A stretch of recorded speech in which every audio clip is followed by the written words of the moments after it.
Well, here we are again, people of Earth.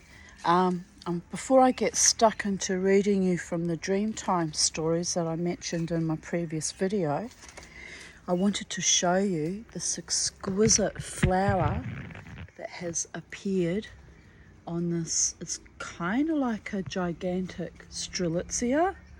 I don't know what it is exactly, what you call it, but the flower looks like a strelitzia. And it's grown quite a lot in the last few years, and it's now in its first flowering. So in Judaism we say a special prayer for the first fruit of the season. It's called Shehechianu. Baruch atah Adonai Eloheinu melech haolam shehechianu v'kiyimanu v'higianu lazman hazeh. It's just such a delight. Look at it, how blue it is.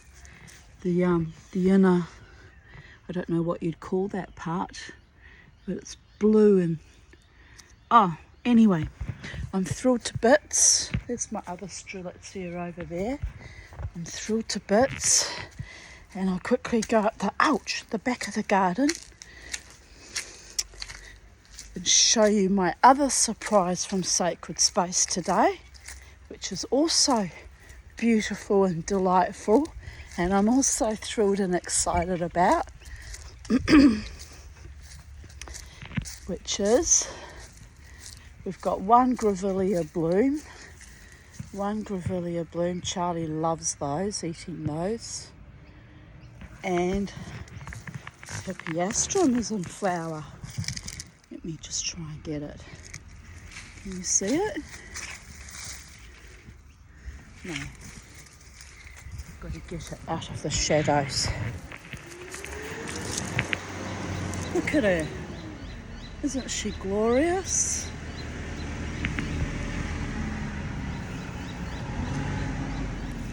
You can see it clearly. There she is, growing right next to my Chinese jade plant, which is also growing very marvellously. And then there's these little flowers. I think it's 5 spice. Yes, very pretty flowers. So, life is absolutely beautiful, and my garden is blooming, especially with that really unusual bird of paradise. Giant looking bird of paradise. I'm going to run in and get the stand for this because it's going to be hard to read and hold up the phone at the same time. Didn't think about that before, so bear with me. Just run through the house. And while we're running through the house, I did that last night, some more spinning. I'm having trouble because this bit keeps falling off while I'm spinning, and I bolted it back on, but now it just keeps falling off, so that's driving me mad too. But anyway, I persevered, and I've almost spun that whole piece of fleece that Belinda Daniel gave me, and I'm getting the hang of it, people of Earth.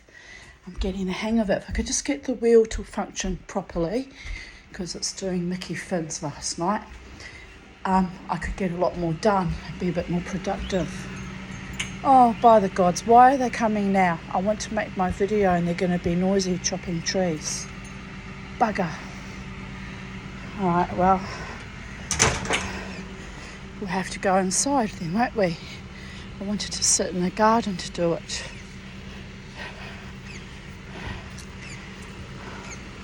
Charlie,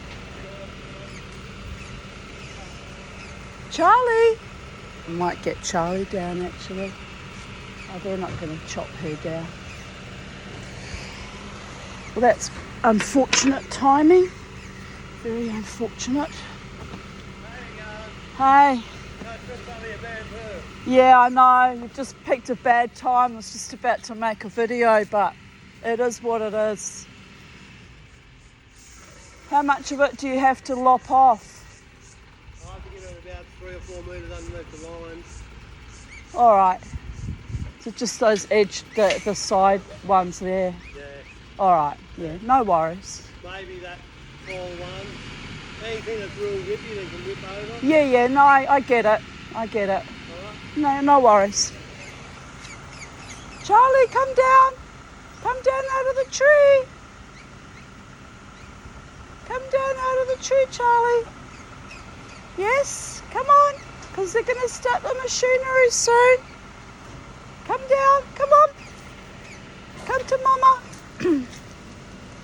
Trying to get her out of the tree is a bit difficult sometimes. Charlie!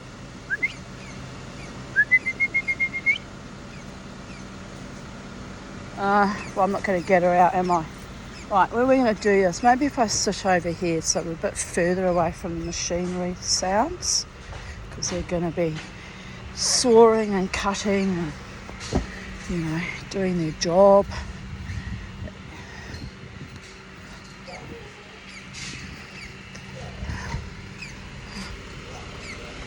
You coming down, Charlie, now? Come on, because you're not going to like the noise of the machines. Come on, hurry up, let's go. Let's go. You should see her.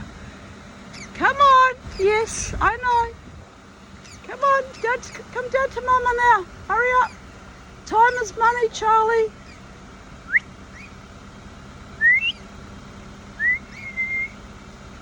I guess she'll come down when she's good and ready and not before, because she's a Aaron's like me. She does what she wants, whatever.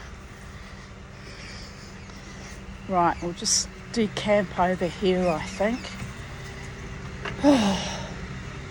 And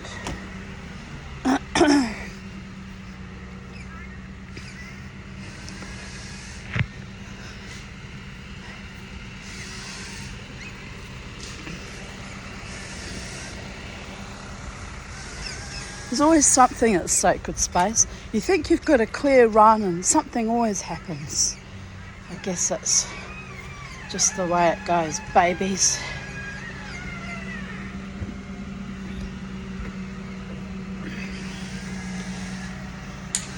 I sort of kind of wanted to keep out of the full sun too, because of my bloody freckled skin that burns, which is also problematic. But anyway, here we go. I don't think they'll be here that long. We're just gonna cut and splice and then they'll be on their way. Yes, that's how it's going to be, babies. Let me just see. 50%. Right.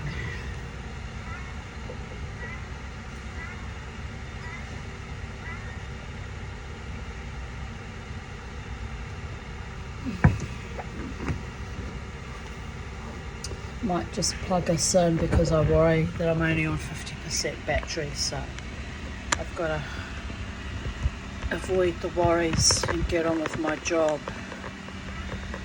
What is my job? I don't have a job, but get on with my my manifesting for today. Right, we're going to read from the Dreamtime that I explained in my at the end of my previous video. This book was gifted to me by a wonderful Aboriginal woman in Melbourne, Australia, when I was about 10 or 11. Can't remember the exact time frame, but my mother met this lovely woman doing a TAFE course, and she was married to a Jewish man.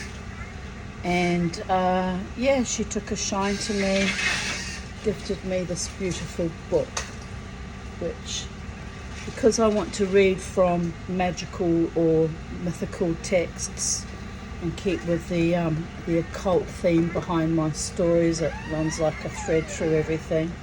I wanted to read from Aboriginal law, since I live on Aboriginal land and in this great continent called Australia.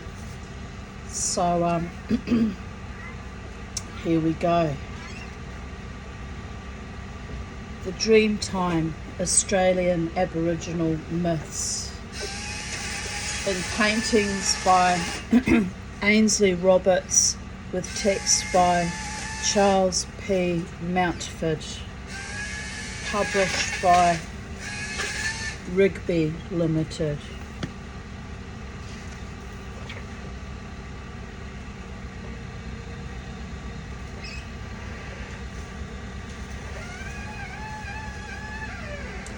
Reprinted in July 1972. So that's interesting too.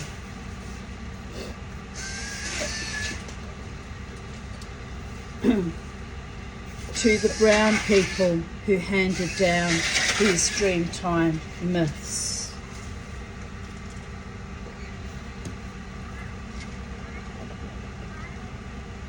It's quite interesting.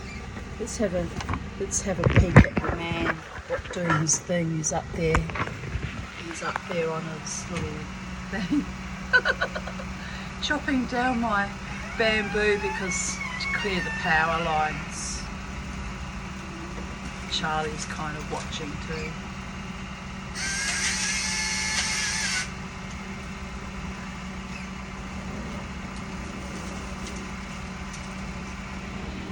I need a cutting machine like that to actually thin it out on the ground too.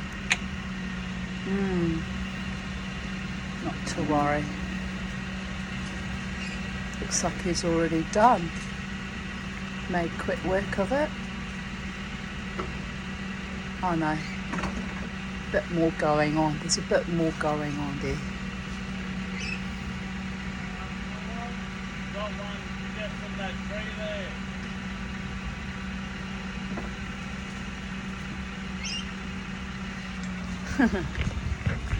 Well, that's good. That's good in a way because, yeah, protects the wiring.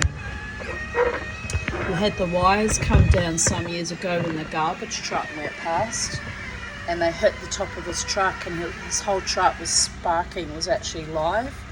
So I freaked out. He could have died if he put his hand on the outside of his truck.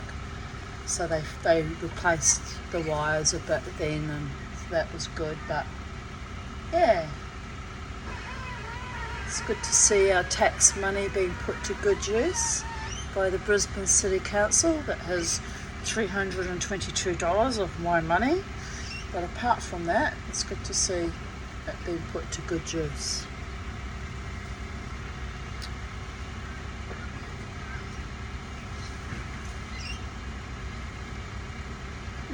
Interesting. Anyway, let us continue. I'll move us back over to that other tree when they finish and we'll go back under the tree, but we'll just get cracking because Mama T waits for no man, just so.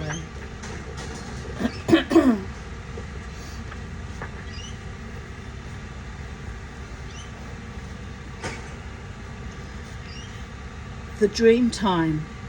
Can you actually hear me, I wonder? Let's put you here. Hold on to you with my toes. Oh, that might not work. Yes, it will. The Dreamtime. Australia is an ancient land, undisturbed by any major geological upheavals for many millions of years.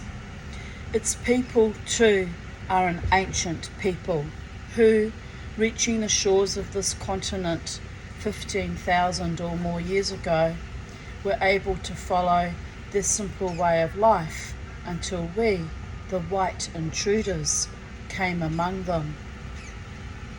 It's believed now that the Aboriginal people were here as long as 60,000 years ago, but this is a very old book, so they haven't updated it.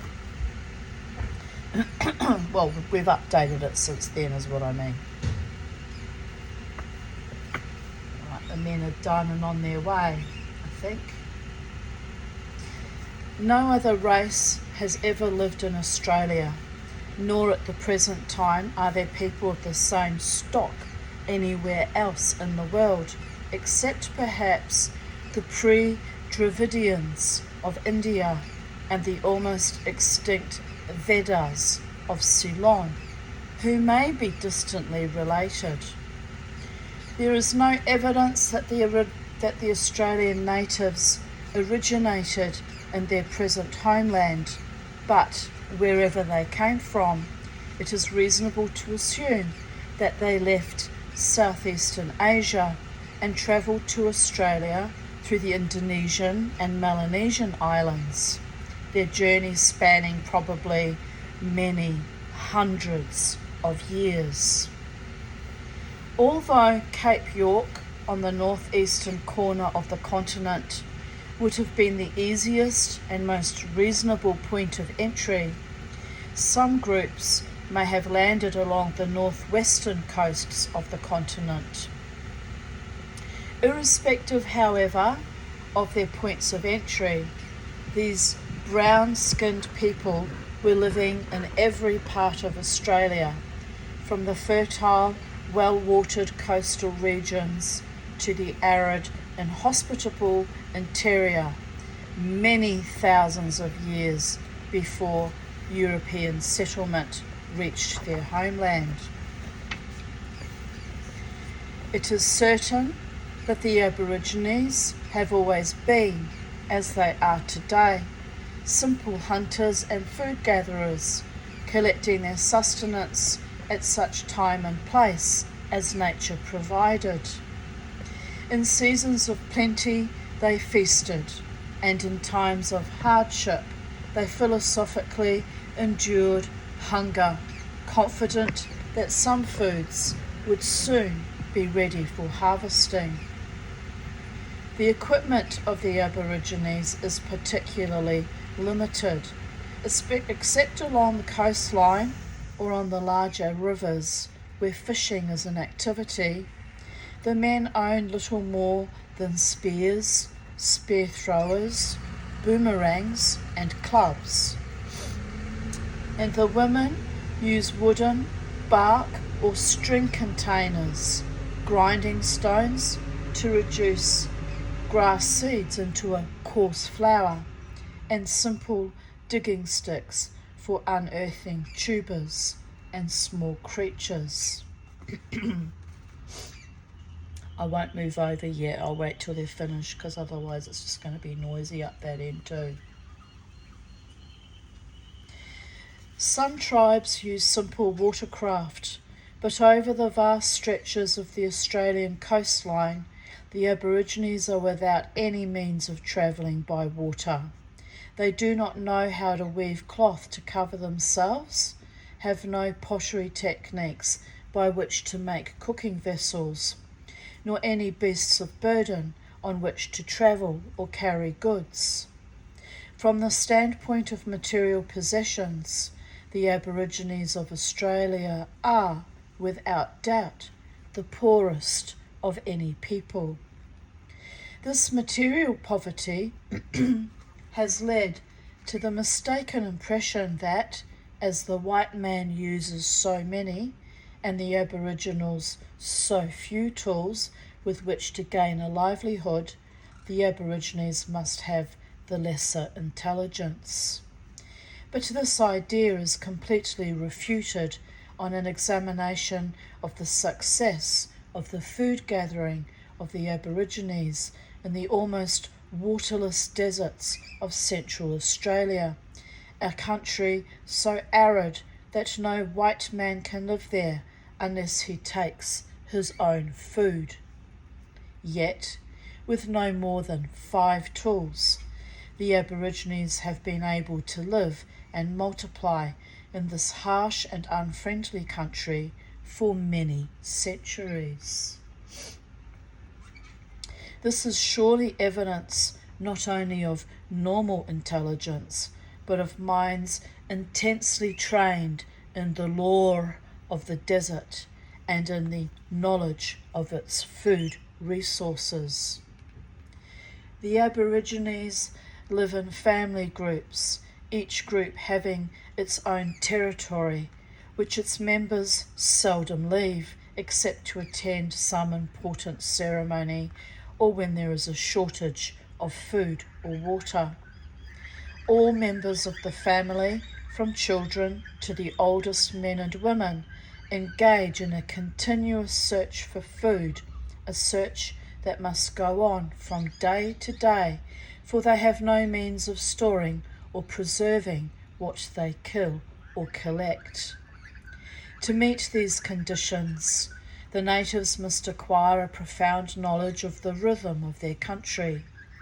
From early years, they learn when the vegetable foods ripen and where they may be gathered, the seasons of the year when the reptiles wake from their winter sleep, when the animals reproduce, and in what place there will be water to drink.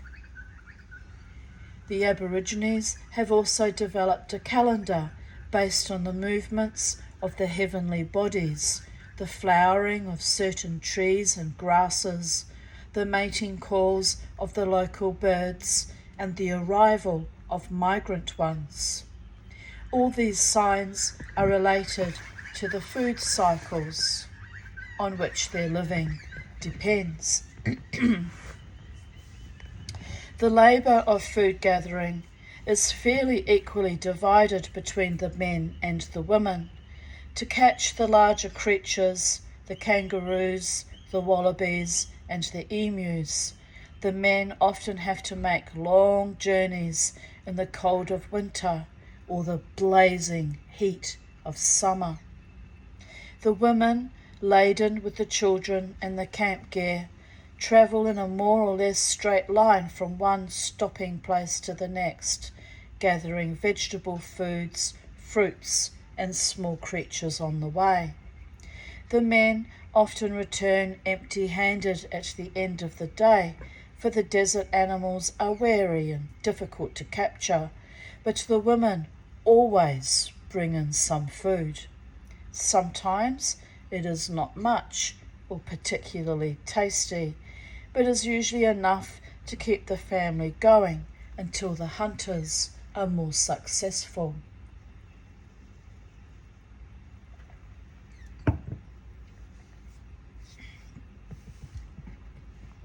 What are they doing sitting there? Just go.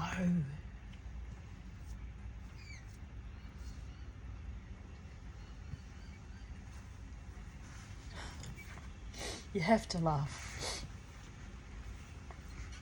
The distribution of the food is governed by wise laws, decreeing that everyone receives a share, whether the amount be large or small, or the recipients, men, women, or children.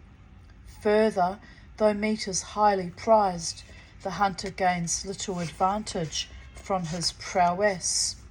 The hunter's share is the lesser portion. His skill is of more value to his family than to him. His reward is in the joy of achievement and the approbation of his fellows. It is a memorable experience to live and travel with these Aboriginal people and to observe, if only for a short time, the functioning of one of the most primitive cultures of mankind, a culture where the gaining of a livelihood is a remarkable achievement, where the people live in harmony with each other and their surroundings, and the laws are well balanced and strictly enforced. The government of these people is in the hands of the well-informed old men, not the physically active youths. A full knowledge of the secret and ceremonial life of the tribe is possessed only by these elders. It is they who maintain the ancient laws, agree on the punishments of the lawbreakers, and decide when the rituals on which the social and philosophical life of the tribe depends will be performed.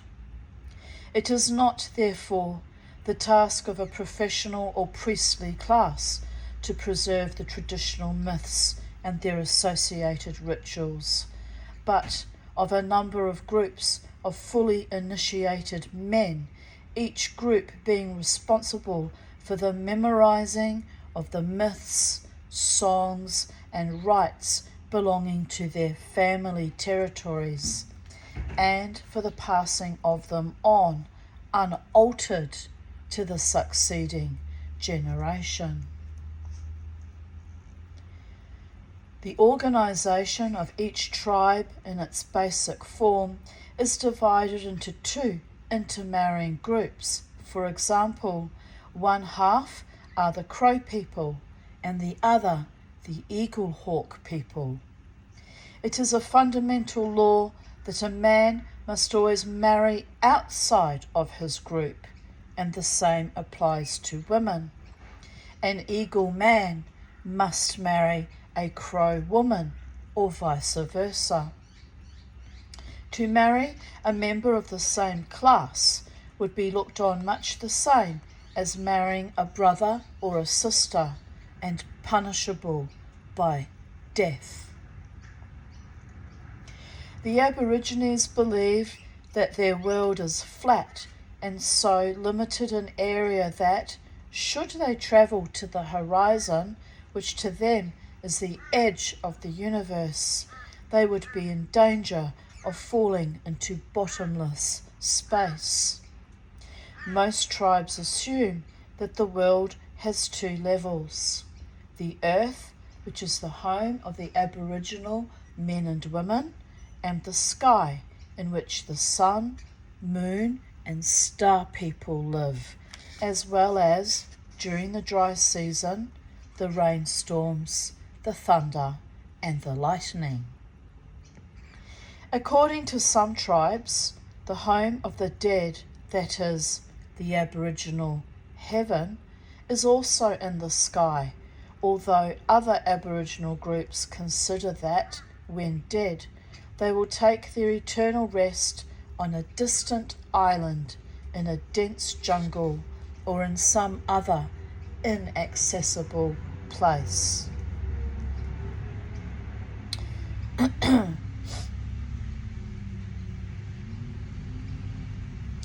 At the conclusion of the burial mounds, which often extend over several months, the spirit of the dead person, this will be the truck coming to take away the cut off trees and things, I think.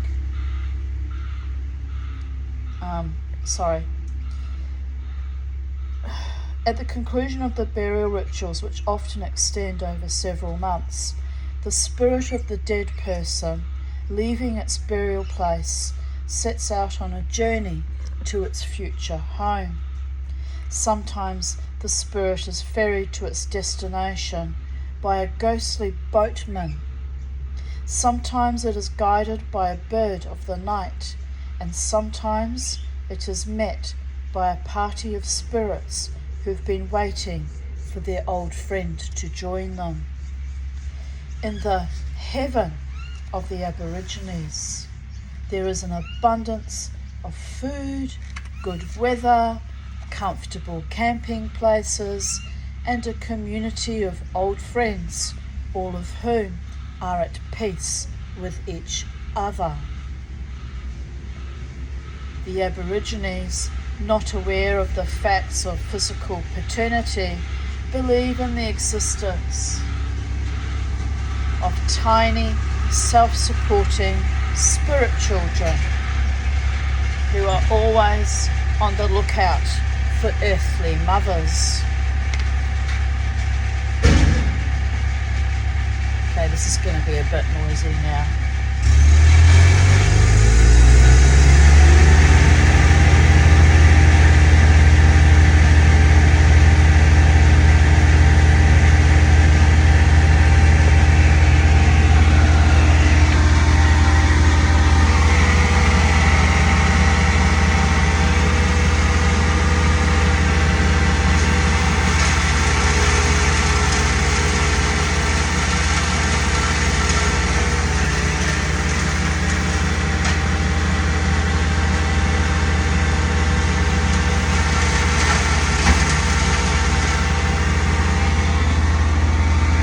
Noisy but quick.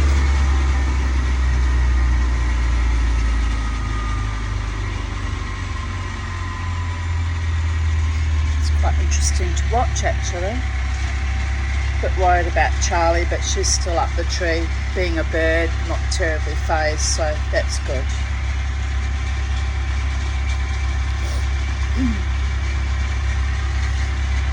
Right, where were we? The homes of these spirit children are in many places above the blue vault of the sky, which, to the Aborigines, is little higher than the tallest tree, in rocky clefts, in hollow trees, or in waterholes.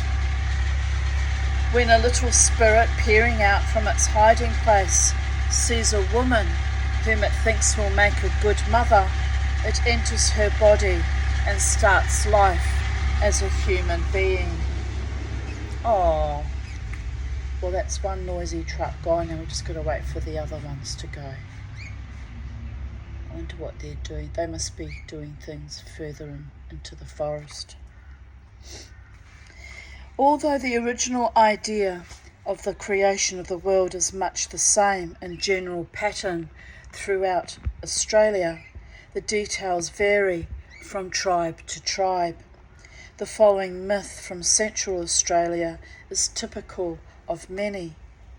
In the beginning, before there was any life, the earth was flat and featureless, unbroken by any mountain range, watercourse, or major natural feature, nor was it inhabited by any living thing. I'm wondering if we should move back under the tree because they're not doing anything over there. Let's do that. It's too hot here. I'm dying. I'm dying in the heat. I'm melting. Come to Australia, they said. The weather's lovely, they said. Oh. Well, anyway, on we go and on we go. Being happy regardless. Always take the weather with you. Didn't Crowded House sing that? Always take the weather with you, babies. All right. Here we are. Back where we wanted to be before we got interrupted by workers.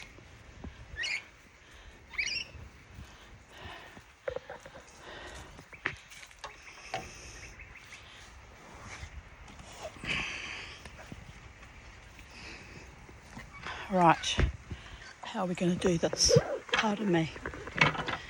Put that down there. Put that down there. We're still filming. Yes, we are. Right, here we go.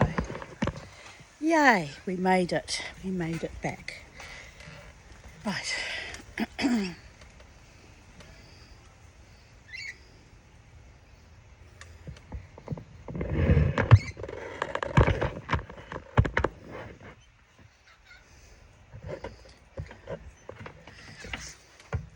Then at some point in the long distant past, which the Aborigines poetically refer to as the Dreamtime, giant semi-human beings resembling one or the other of the creatures in appearance, but behaving like men and women, rose out of the featureless plains where they had been slumbering for countless ages and started to wander aimlessly over the countryside. Hello, Charlie. She's coming to see us. Hello. You coming out of the tree? You are. I have to go and get her. Hang on a sec. Come on there. Down you come. Hurry up. Come. Come. That's a girl. Good girl. Oh, you're such a good birdie. Say hello to the people, Charlie. Say hello, people of Earth. I've been in the tree with all the noisy machinery and it was a bit scary, so now I want my mama. Yes, indeed. Right, here we go.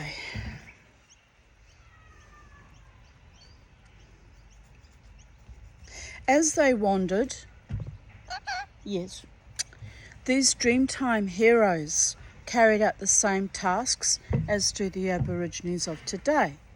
They camped, made fire, dug for water, fought each other, or performed ceremonies. Then, mysteriously, this Dreamtime came to an end, and wherever these creatures had been active, some mountain range, isolated hill, valley, watercourse, or other natural feature now marks the place. When the Aborigines are asked what brought this remarkable change, they reply that they do not know, but feel sure that if some old wise man of an earlier generation had been present, he could have answered the question, Charlie. These people of the Dreamtime made everything with which the Aboriginals are in daily contact, the land on which the Aborigines live and from which they gain their living. The food creatures that live there, the first spears and spear throwers to assist the men in capturing the larger creatures, the wooden dishes, the grinding stones to help the women to prepare the food, and fire, both to cook that food and to keep the people warm.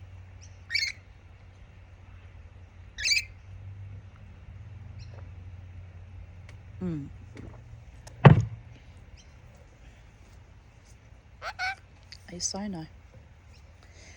The same Dreamtime heroes also decreed the laws that govern all aspects of the secular and sacred life of the tribe. The relationship of each member of the community to the other, the ceremonies that must be performed before men can be admitted more deeply into the secret rituals of the tribe, and the supernatural penalties that all will suffer who disobey these ancient laws. The myths of these ancient times are accepted as absolute truth and an answer to all the questions of living. The saying, as it was done in the Dreamtime, so must it be done today, has established the laws of behaviour that all must obey. These myths also dominate the cultural life of the native people. They are the subject of their graphic arts, the inspiration of their music, and the core of their rich and extensive ceremonial life, the medium by which the tribesmen keep alive the memories of the Dreamtime heroes and the laws they made. The myths of ancient Greece and Scandinavia, like those of the Aborigines, did more than account for the origin of the world about them. They provided a philosophy that governed the lives of the people, and from that philosophy, a force that stimulated their cultural life. One has only to consider the incalculable influence of the myths of ancient Greece on the literature, drama, and art of the civilized world for over 2,000 years, and that of the Nordic myths on the music, drama, and literature of Northern Europe to realize how the living myths of the Aborigines, which belong so fully to Australia, could contribute to the cultural life of this country. And I'm all very passionate about preserving our original culture, even though I am a white woman. It's very, very important to the soul of a nation. Preserve your language and your culture and your humanness, or in Charlie's case, her birdiness. Yes, Charlie, because you will always be a bird and I will always be a human woman. But we love each other. Yes, we do. We do indeed. But as yet, our writers, musicians, dramatists and artists, still dominated by the influences of overseas cultures, have been but little inspired by the beauty of the mythical beliefs of our native people. Suddenly, this rich store of beauty has been revealed to us through the paintings of Ainsley Roberts. With the creative mind of the true artist, free from all influences except those of the mythical stories of the brown-skinned Aborigines, he has given us pictures as full of imagery and fantasy as the stories on which they are based. Pictures that reveal both the sensitive mind of the artist and the fertile imagination of the Aboriginal storyteller. Charles P. Mountford, St. Peters, South Australia. So here we have a beautiful painting by Ainsley Roberts of pelicans. Very lovely indeed. Oh, this book is so old, it's got that old book smell. It kind of makes me snuffly and want to sneeze, but yes. Oh, down here he's written the measurements of the painting, 28 inches by 38 inches, and his name is Mr. Rhys A. Roberts, or Rhys Ainsley Roberts. So we begin with the story. I think it's just a story per page, just short little introductions to the Dreamtime stories. Boora the Pelican. In the long distant past, Boora the Pelican, in his sleek black plumage, all pelicans were black in those days, owned a bark canoe. Boora did not really need a canoe, for he could swim from place to place just as easily as he could paddle, but it pleased him to know that he had something which the other birds did not possess. One day, after a heavy storm had flooded the country, Boora saw, on a mud island in the middle of a turbulent river, a man and 3 women sitting on a stranded log.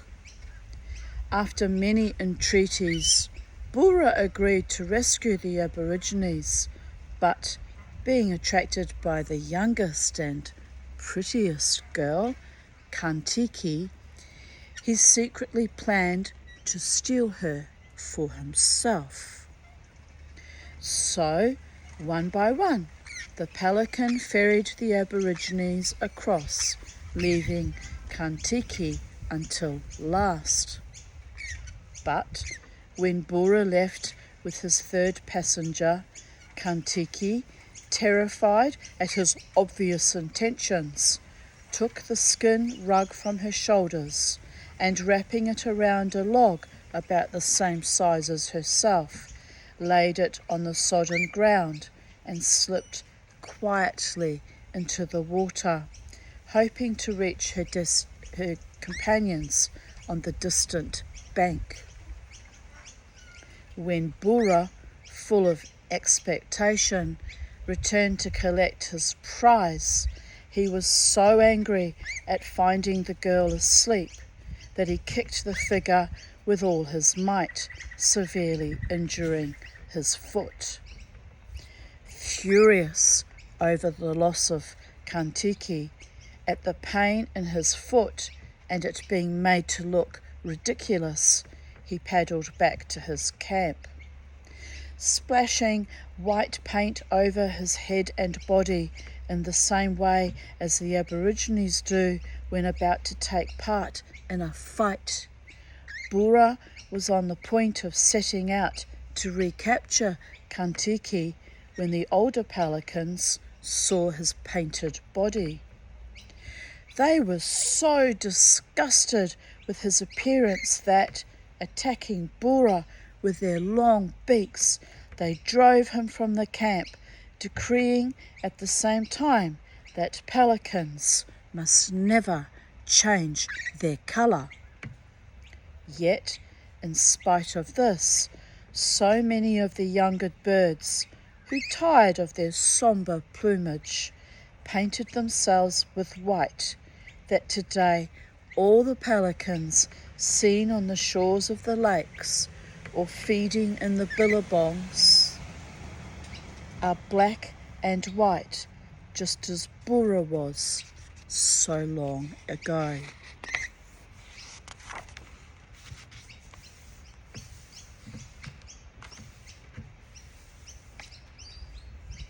This painting is by the Right Honourable Sir Robert G. Menzies.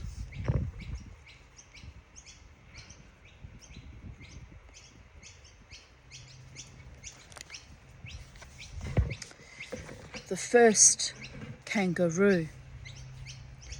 One Australian myth relates how the first kangaroos were blown to the Australian mainland by a violent windstorm. The creatures became exhausted on that journey, for they could not land, even though their hind legs had grown longer and longer in their attempts to gain a foothold. A party of Aborigines were out hunting when this extraordinary storm of wind swept across their country, uprooting the trees, tearing the grass and shrubs from the earth, and driving the Aborigines into the shelter of the rocks. As the hunters looked upward at the clouds of swirling debris, they saw the kangaroos being carried along by the storm.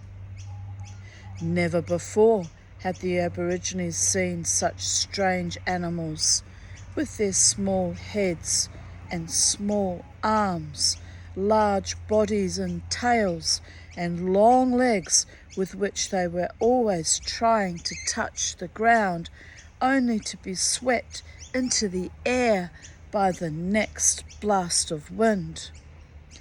But during a short lull in the storm, the hunters saw a kangaroo become entangled in the branches of a tree, fall to the ground and hop away. Knowing that so large a creature would provide food for many people, the whole tribe moved to the locality where the hunters had seen the kangaroo, for it was good country with streams of running water, much fruit on the trees, and grass on the ground. But it was a long time before the Aborigines learnt how to capture the kangaroos, the largest and swiftest of all the Australian animals.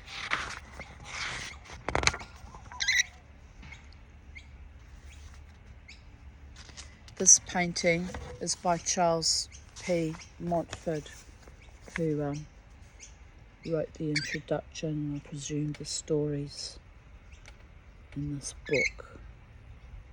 Did you just poo on me, Charlie? I feel all slimy and ooky down my back. You did, didn't you? Oh, well anyway, I don't care. I did have a schmutter. Gee, I'll go and get it. I'll be back.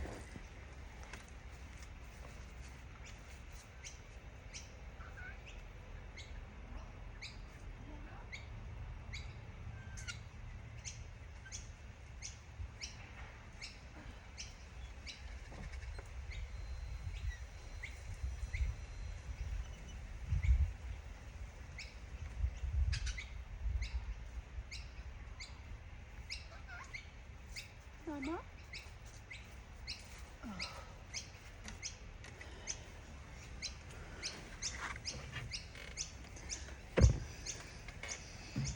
Right.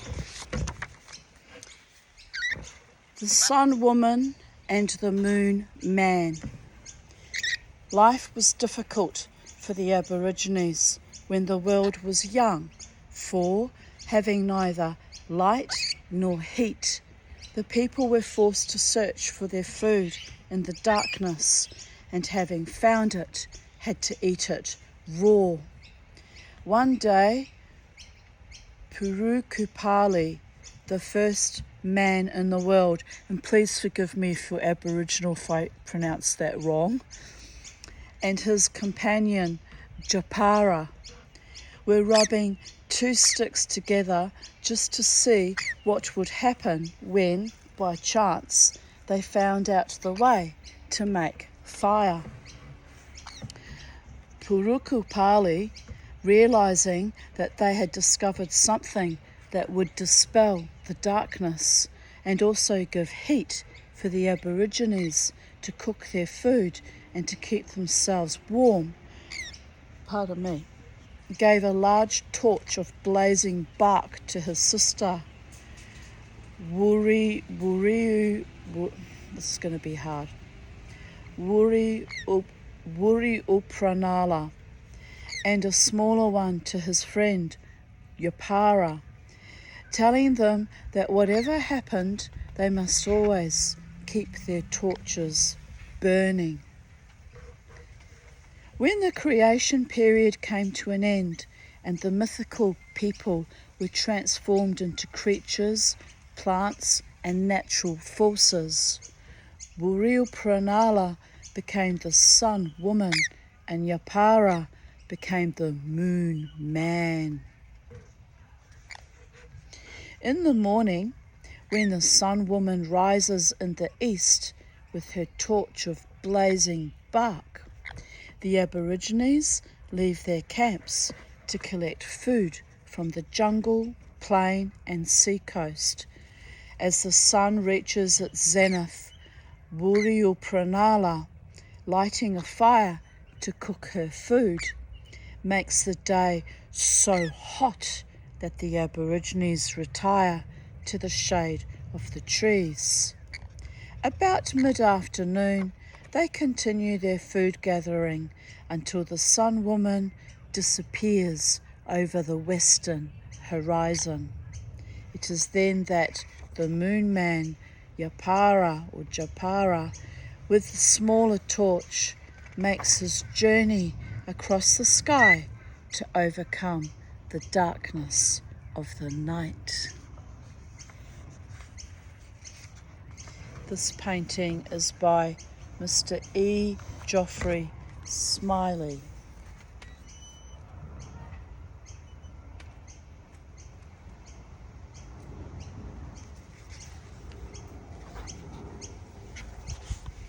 The wedge-tailed eagle, the white cockatoo, and the blanket lizard. Yurumu, the eagle man, his wife Narina, and his friend Kilpuruna all lived in the same camp.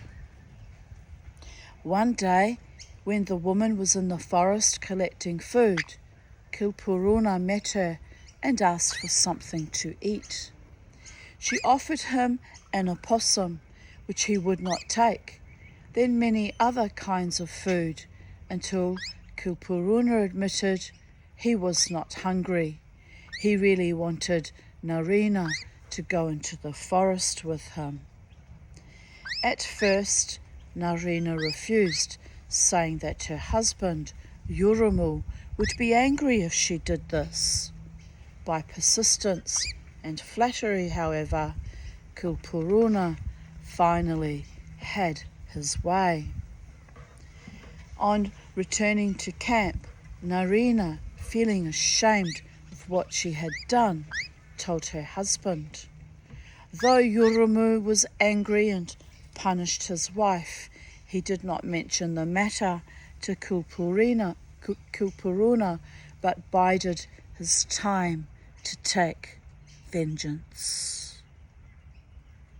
Later, when the two men were in a high tree searching for honey, Yurumu, the eagle man, seeing the opening of a hive on a tall branch, asked Kilpuruna to climb up and take a closer look. Not suspecting treachery, Kilpuruna did so and was about to examine the hive when Yurumu, pushing him from the tree, watched him crash on the ground below. Kilpuruna, flattened out by his fall, became the blanket lizard. Narina changed herself into a white cockatoo that flies from place to place, calling mournfully for Kilpuruna. Yurumu, now the wedge-tailed eager, searches eternally to find and destroy his wife's lover, the blanket lizard.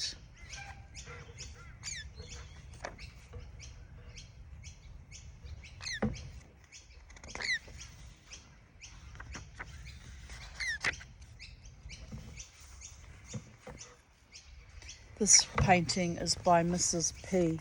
Daniel.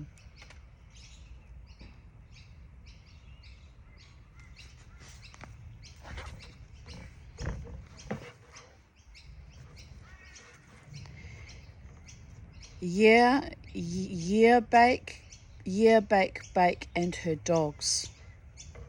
Or is it Bayek? I don't know. We'll just go with bake, but someone out there's cringing going, that bloody Hobbit woman, that New Zealander, that Queenslander can't speak our language. I apologise for that, but I was never taught, you understand.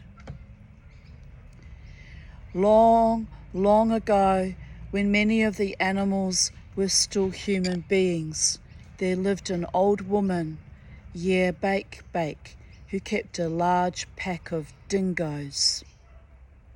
She had trained them since they were puppies, and they were fierce and cunning.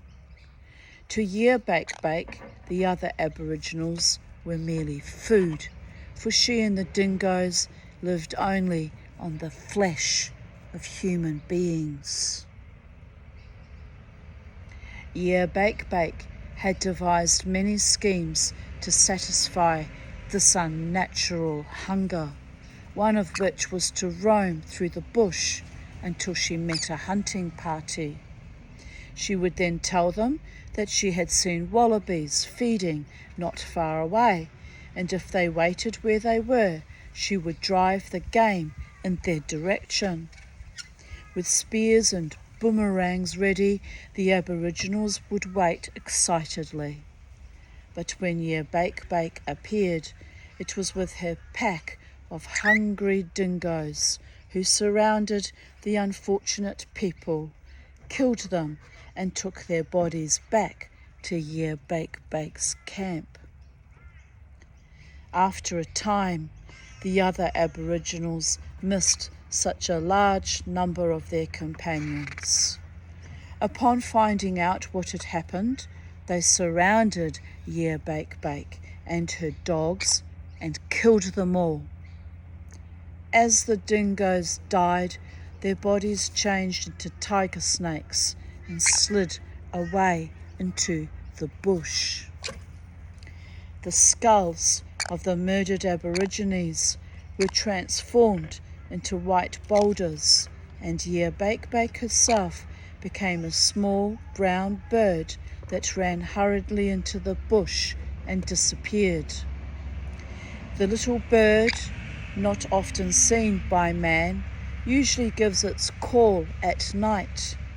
But if after a long dry spell the Aborigines hear its voice in the daytime, they know that it is Bake, calling up the thunderstorms to refresh the parched earth and give water to all living creatures. So that's the stones there, and that's Bake there.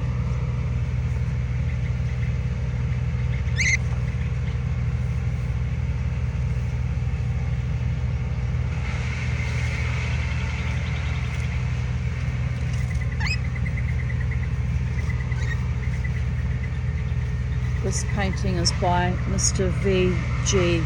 Pike, and the story is called The Origin of Fire. Stories of the discovery of fire are common in the folk tales of all primitive peoples. There is considerable diversity in the Aboriginal myths dealing with the origin of fire. Some tribes believe that it originated in a lightning flash, others that it came from a burning mountain, or that it was accidentally discovered by man.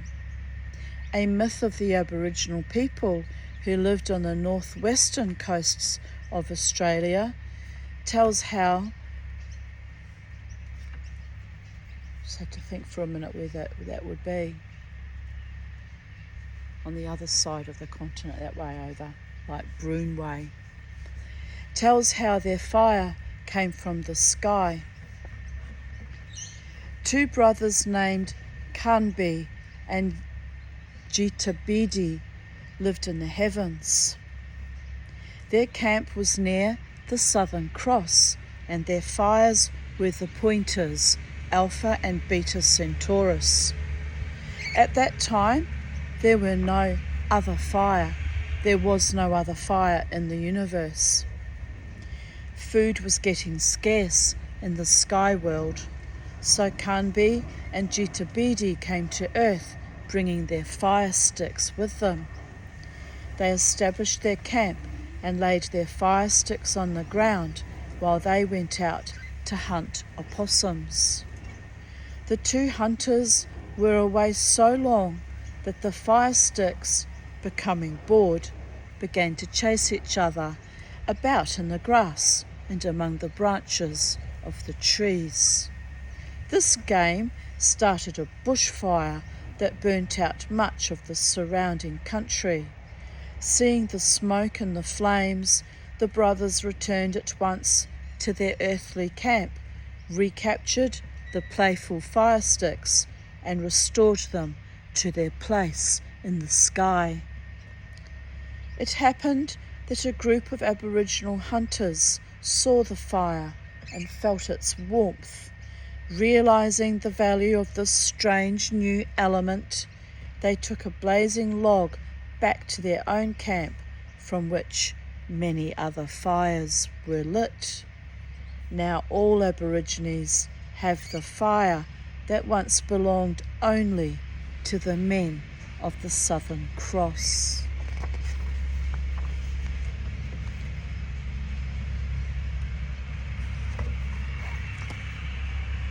This painting is by Mrs. R.W. Le Mesurier.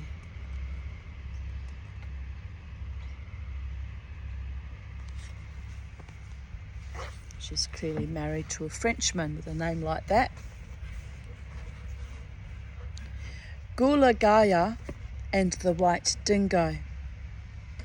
The Aborigines often tell their boys and girls the story of a spiteful woman, Gulagaya, who, having no children of her own, was intensely jealous of other women who were more fortunate. Her tale-bearing and gossip had caused almost every quarrel in the camp, especially those between husbands and wives, or mothers and their grown-up daughters. I had a friend like that who used to try to split between myself and my daughters. Evil bitch she was, actually. Never mind. Let's just shuck that one off. In consequence, Gulagaya was so much shunned and disliked that her own companion was a savage white dingo, which followed its mistress everywhere. But in spite of her enmity towards grown-ups, Gulagaya was always kind to children, and often, when their parents were not watching, amused them with games or gave them titbits of food. One day, after a violent quarrel with a woman named Naluk, Gulagaya planned to take revenge by giving her a great fright. She waited until there was no one about, then picked up Naluk's baby and hid it under a low shrub at the edge of a distant lagoon, expecting that the infant would soon be found. but her plans miscarried, for the baby, on waking, crawled to the bank of the lagoon, fell over the edge into the water, and was drowned. This accident so enraged the Aborigines that they killed both Gulagaya and her dingo, burying them deeply in the mud of the lagoon so that never again would they cause any trouble. But though their bodies remained under the ground, their two spirits escaped and made their home in the trunk of a misshapen tree at the edge of the water. Every night, just as the sun is sinking below the horizon, the spirits of Gulagaya and her companion leave the tree, ready when darkness comes to roam the bush and steal any wandering child.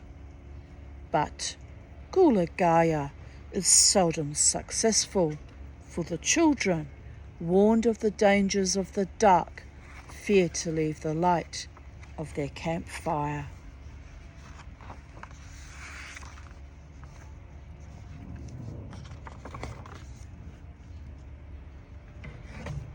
This painting is by two people, Mr. and Mrs. W.N. Martin.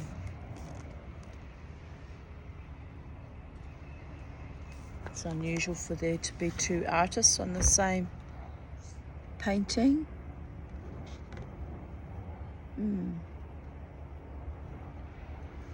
Maybe they mean the people that own the paintings, because this one, if you look carefully, is actually signed Ainsley Roberts, who was mentioned in the preface.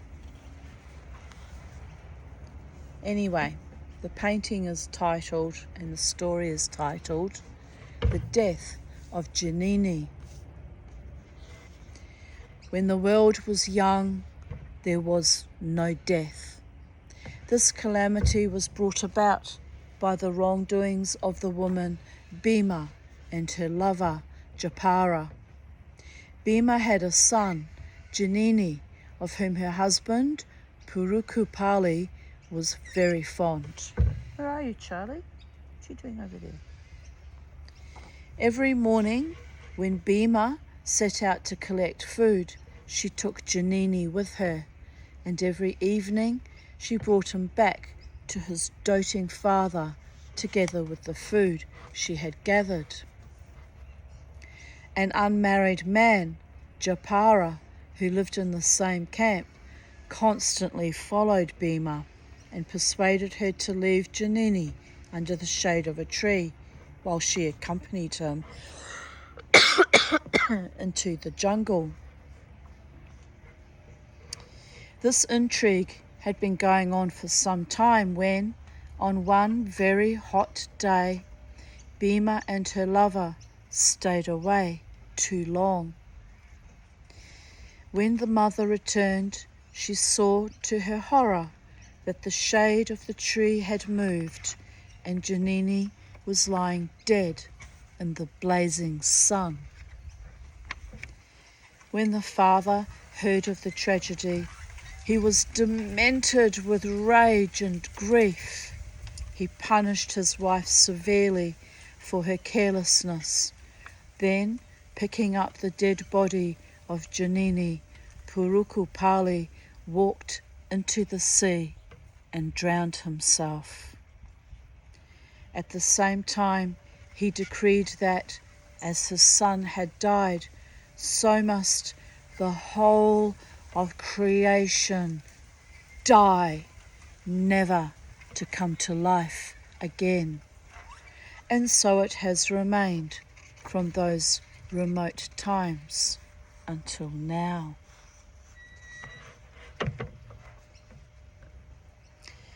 Here is another painting, I presume owned by Mr. W. Royston Griffiths. Yes, because it's signed Ainsley Roberts. So the names on the bottom are the owners of the painting, not the actual artist themselves. And here's some very funny little drawings the lady's child must have done. Sweet, very sweet.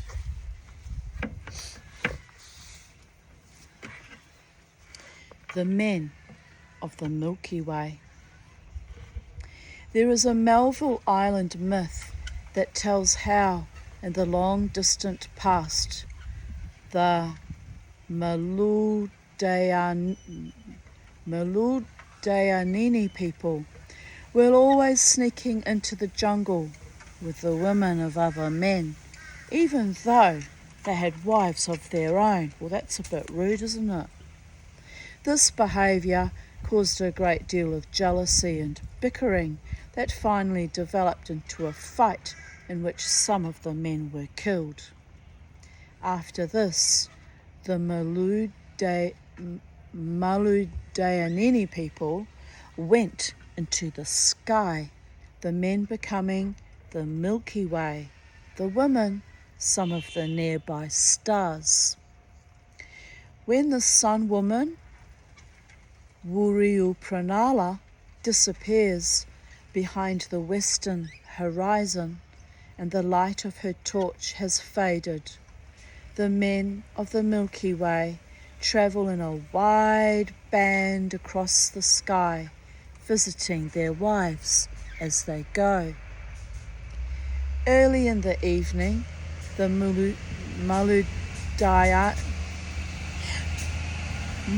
Maludayaninis rub the dried perspiration from their bodies. This, falling on the Aborigines' eyelids, makes them so heavy that before long the people are asleep behind their simple bark shelters. The next morning, just as the stars and the Milky Way are beginning to fade and the first light of the sun woman appears in the eastern sky, the soft melodious call of the honey-eater Tukumbini wakes the Aborigines from their sleep for the duties of yet another day.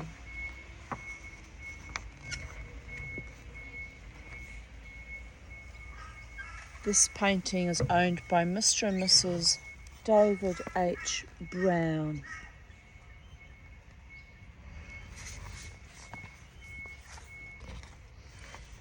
Kubor, the drought maker.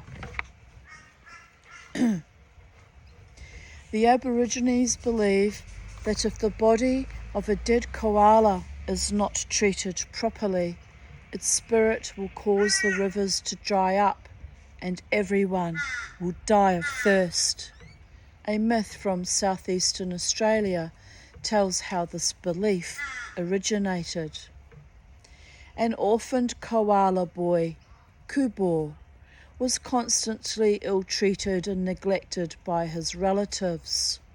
Although he had learnt to live on the foliage of the gum trees, he was never given sufficient water to quench his thirst.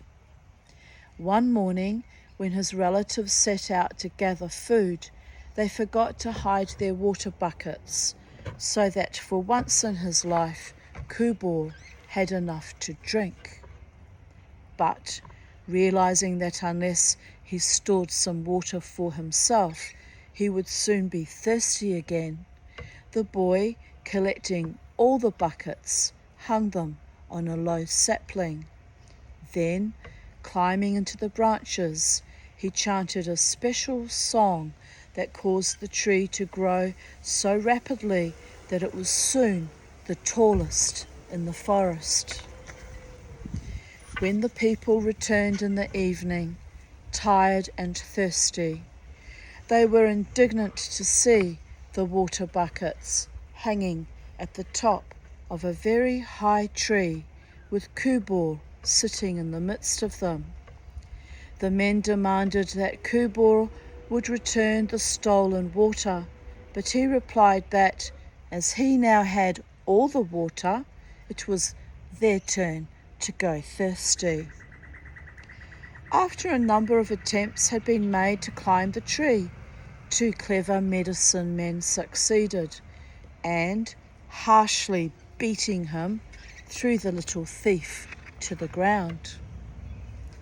As the people watched, they saw the shattered body of Kubor change into a koala, climb into a nearby tree, and sit in the top branches, where today he does not need water to keep him alive, although in bushfire season they do like to drink some water, so leave some out for them. Kubor then made a law that, though the Aborigines may kill him for food, they must not remove his skin or break his bones until he is cooked. Should anyone disobey, the spirit of the dead koala will cause such a severe drought that everyone except the koalas will die of thirst.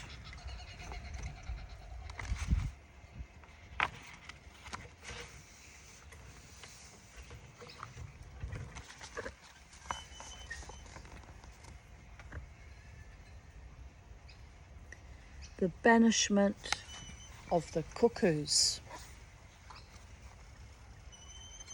This myth from Eastern Australia refers to the time when the great creator Biami began to make the earth. First, he made the steep mountain ranges, the deep fern tree gullies. I thought Biami was feminine actually. Well, there you go. I stand corrected. First he made the steep mountain ranges, the deep fern tree gullies, the rich tablelands, and the grass-covered plains.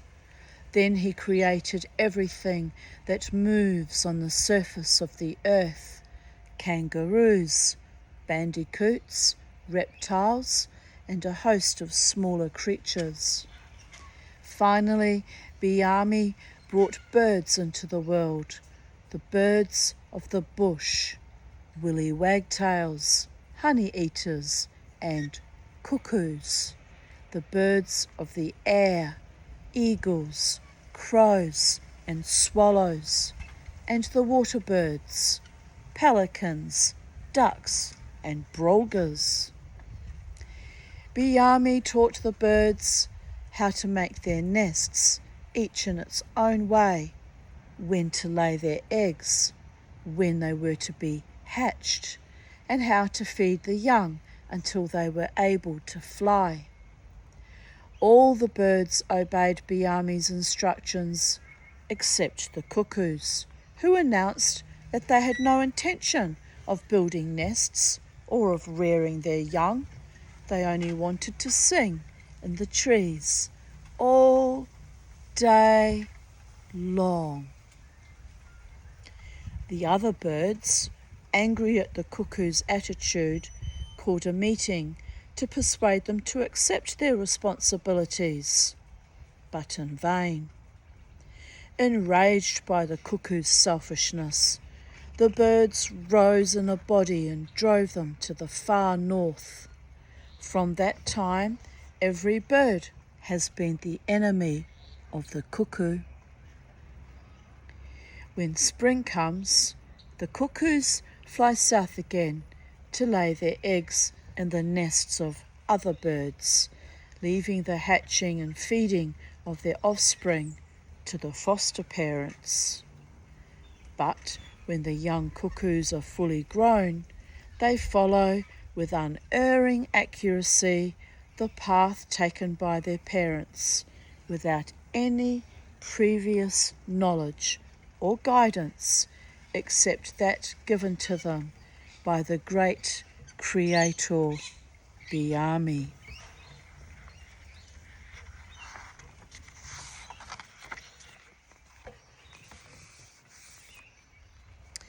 Tiddalik, the flood maker.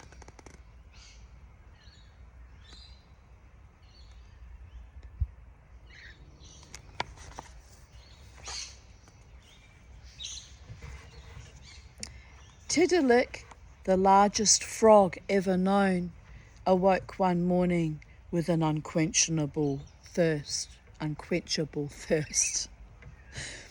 He started to drink, and he drank until there was no fresh water left in the world.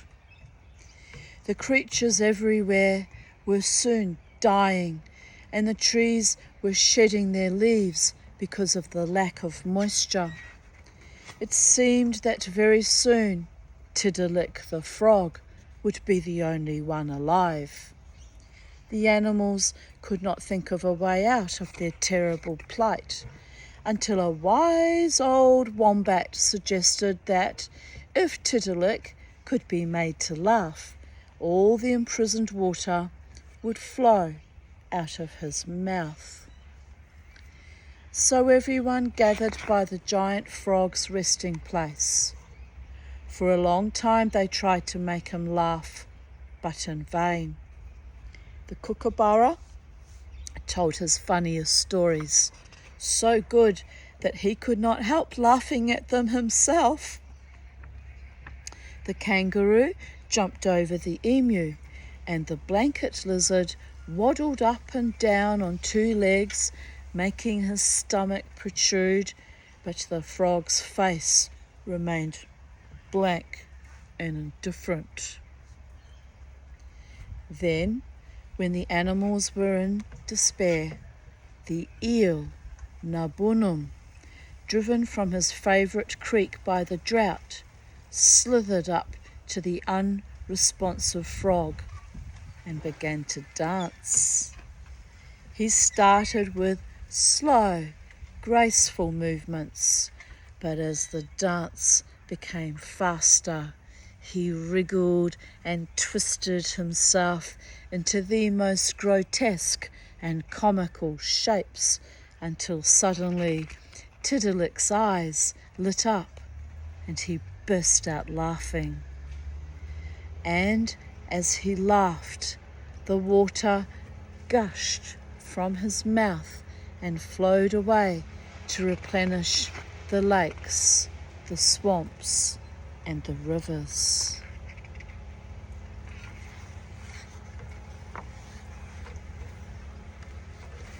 The storms of the willy wagtail.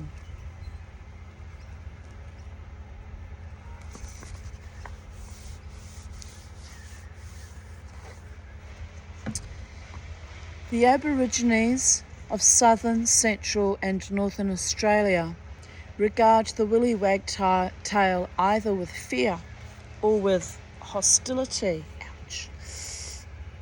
In South Australia, the bird is looked upon as the harbinger of death, and its presence in or around a native camp is the cause of much alarm. I didn't know that. That's astonishing, isn't it? Along the northern coasts of the continent, although the Aborigines are not actually afraid of the bird, they regard it with antipathy, knowing it to be a liar and a mischievous telltale. Should the women learn anything of the affairs of the men, however small the matter, it is assumed that the willy wagtail is the culprit. In fact, the bird has such a bad reputation in these matters that the tribal elders always hunt it away before they discuss anything of ceremonial importance. Although, according to the mythical stories of Central Australia, and especially of Ayers Rock, which this is an old book, so it should revert to its true tribal name, Uluru, it was a willy wagtail woman who brought the spirit children to their Aboriginal mothers. Everyone regards the living bird with dread. Should an Aboriginal injure or kill a willy wagtail, the spirit of the bird, angry at such treatment, would create storms of such violence that man and the creatures would all be destroyed.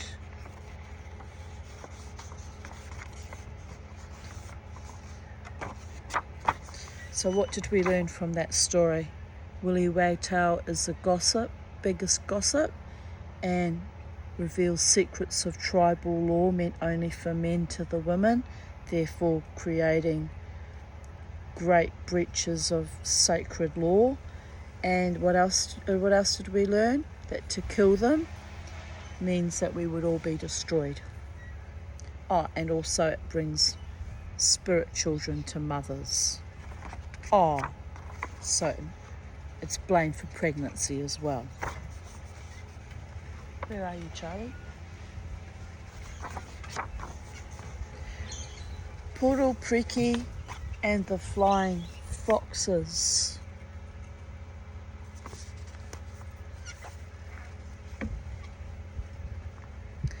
Before that sparkling galaxy of light, the Milky Way spanned the heavens. There were no roads in the sky. On Earth, the Aboriginal people were contented and happy. They spent the hours of daylight by collecting the abundant foods of the jungle and the seashore, and the evenings enchanting their songs and performing their ceremonies around the campfire. The most famous singer and actor in the tribe was Purupriki, and the songs he chanted and the dances he performed were his own creation. There came a day when the men of a neighbouring tribe paid a visit to see the performances of Purupriki. Many hours of that evening were spent in feasting, dancing and singing, but early the next morning the men were out in the bush collecting food for the festivities of the following night. Waiting until just before dawn, Purupriki, creeping through the darkness of the mangrove swamps, threw his club into a tree in which a myriad of flying foxes were roosting. Angry at the attack, they swept down on Purupriki and, with a roar of wings, carried him through the dim corridors of the mangrove swamps into the firmament. On looking up, the Aborigines saw Purupriki being carried into the sky by a multitude of flying foxes that trailed behind him like a luminous pathway. And as the men listened, they heard the sweet voice of their much-loved singer chanting his song of farewell.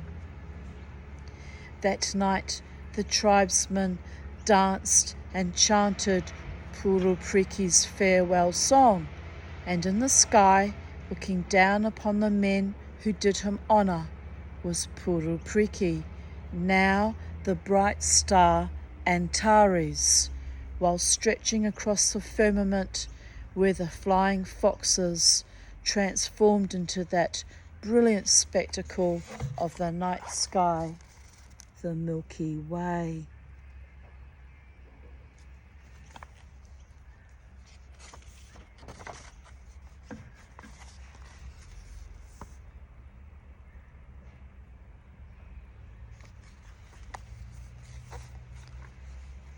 Tilta and the flowers of blood. At the time the story begins, the elders of a Central Australian tribe had decided that a young girl, Pearly Mill, should be given in marriage to a coarse, jealous old man, Tilta. This was exceedingly bad news for Pearly Mill, for she not only detested Tilta, but she and a young man named Borola had already planned to marry and live with his relatives in a country far away to the east. That night, knowing that the decision was final, the lovers eloped and fled to the land of his people, where they set up their camp on the shores of a beautiful lake.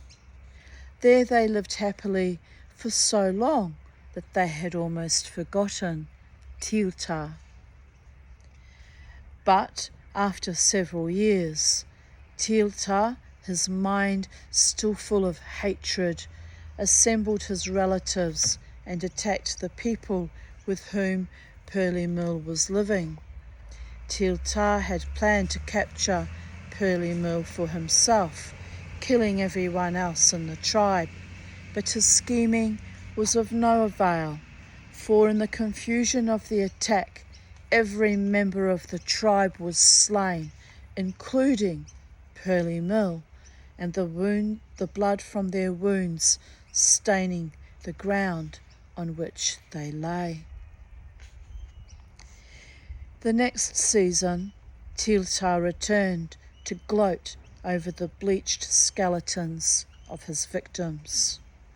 But he saw no bones, only carpets of scarlet flowers with black eyes that had grown from the blood of the slain. Knowing by this that the spirits of the dead were still active and powerful, Tilta turned to flee, but a spear thrown from a cloud overhead struck him lifeless to the ground. The tears of the spirits turned the sweet, clear lake to salt, and Tilta and the spear that killed him are only small stones on its shores. But every season, Stewart's desert peas, or as the Aborigines call them, the flowers of blood, spread their brilliance over the arid plains of the outback country.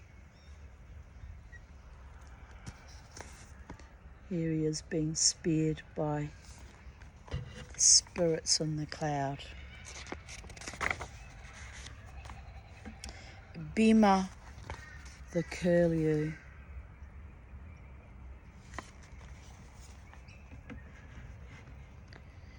When Purukapali heard that the death of his son was caused by the conduct of his wife Bima and her lover Japara, the rage of the father was unbounded. After striking his wife over the head with a club and hunting her into the jungle, he attacked Japara. The two men, locked in a deadly struggle, fought for hours, each wounding the other so severely that they finally fell to the ground, exhausted.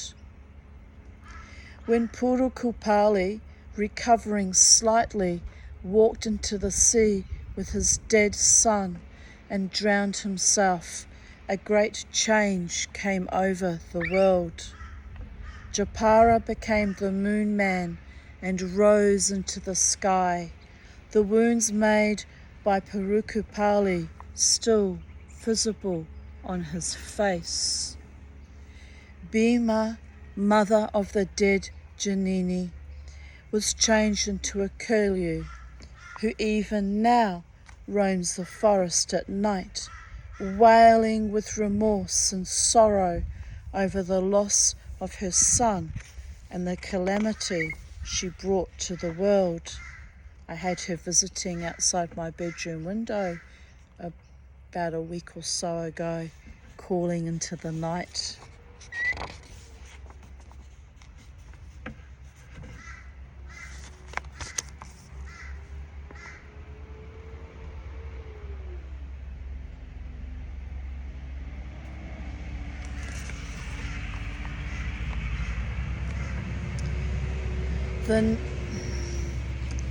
The Numbakala and the first Aborigines. The myths of the Central Australian Arunda tribe describing the creation of the first Aborigines differ markedly from those of other Australian peoples. The Aranda myth tells how, at one time in the dim and ghostly past, two great beings called the Numbakala brothers, who lived in the western sky, saw a number of embryonic creatures, the Ina Patua, whom it was the duty of those two creators to make into Aboriginal men and women. These Ina Patua were crouched under low boulders on the shores of the salt lakes. The outlines of the different parts of their bodies could be vaguely seen in the rounded masses in which their forms consisted. They had no powers of sight or hearing or even of movement. Coming to earth with their stone knives, the Numbakala took the incomplete bodies of the Ina Patua and began to make themselves into human beings. Using their knives, they first released the arms and legs of each body. Then, by making 4 cuts at the end of the extremities, made the fingers and toes. The newly created people could now stand upright. With knives, the Numbakala opened the eyes and the mouth of each one, and with their fingers formed the nose and the ears. The Ina Patua then became fully developed men and women. Gradually, these newly formed people increased in numbers and spread over the land, gathering their food and obeying the complex laws of tribal behaviour that belong only to the men and women of the Aranda tribe.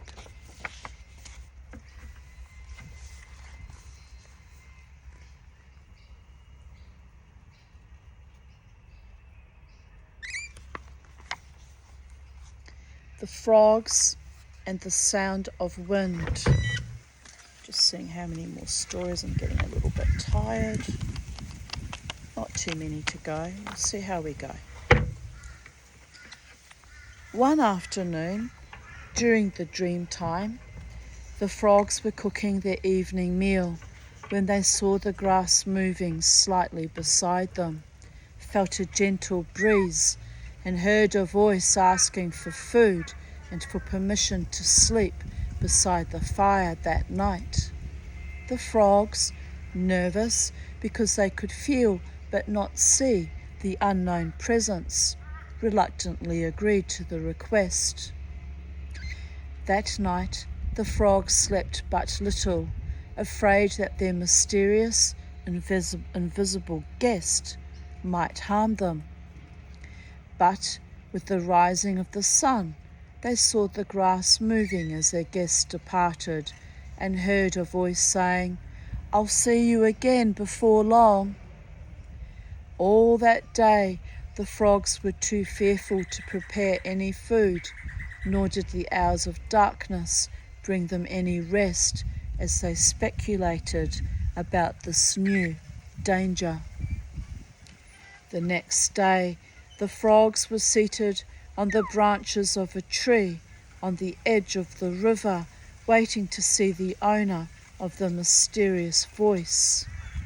It was almost midday before they saw a huge whirlwind coming across the plain towards them, bending the trees and the rushes in its violence.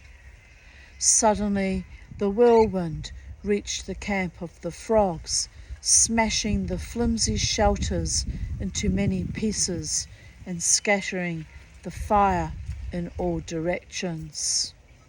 Although the frogs heard a voice from the middle of the whirling column of dust endeavouring to calm their fears, they dared not wait for the message, but plunged into the water for safety until the wind had passed.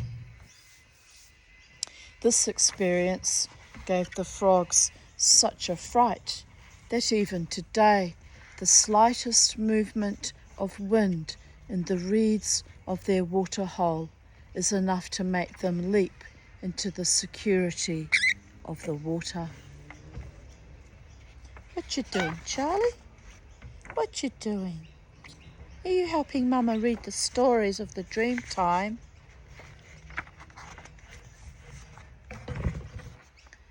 Mangoa and the Round Lakes. Hello.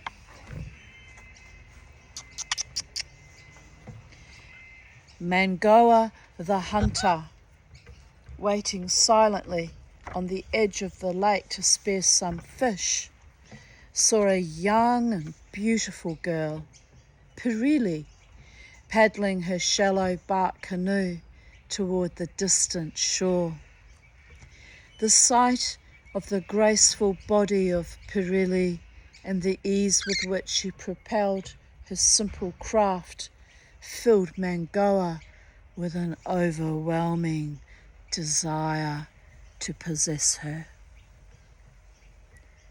But although the old men of the tribe agreed that Mangoa could have Pirili as his wife, she refused to agree to the marriage. To court her favours, Mangoa brought her the best fish he had speared, but she allowed them to rot in the sun. He gave her scarlet feathers for her hair. Oh, that would be so pretty. I would like that. And the softest of opossum skin cloaks, but still she remained adamant to his wooing. Overwhelmed with desire, Mangoa pursued Pirili wherever she went, pleading his cause and protesting his affection, until one day, in desperation, he seized the girl and carried her to his camp. Pirili, frantic with terror, tore herself from his arms and, flying into the sky, asked the women of the Milky Way to protect her from Mangoa's unwelcome attentions. Furious that the girl had escaped him, Mangoa followed her and, tearing great handfuls of stars from the Milky Way, threw them at Pirili to drive her back to Earth. But the people of the stars, disgusted over Mangoa's behaviour, banished him to Earth so that Pirili would always be safe in the sparkling constellation of the Seven Sisters. And the stars that Mangoa tore from their homes, falling to earth, made the circular lagoons that fringed the shores of the coastal lakes of South Australia.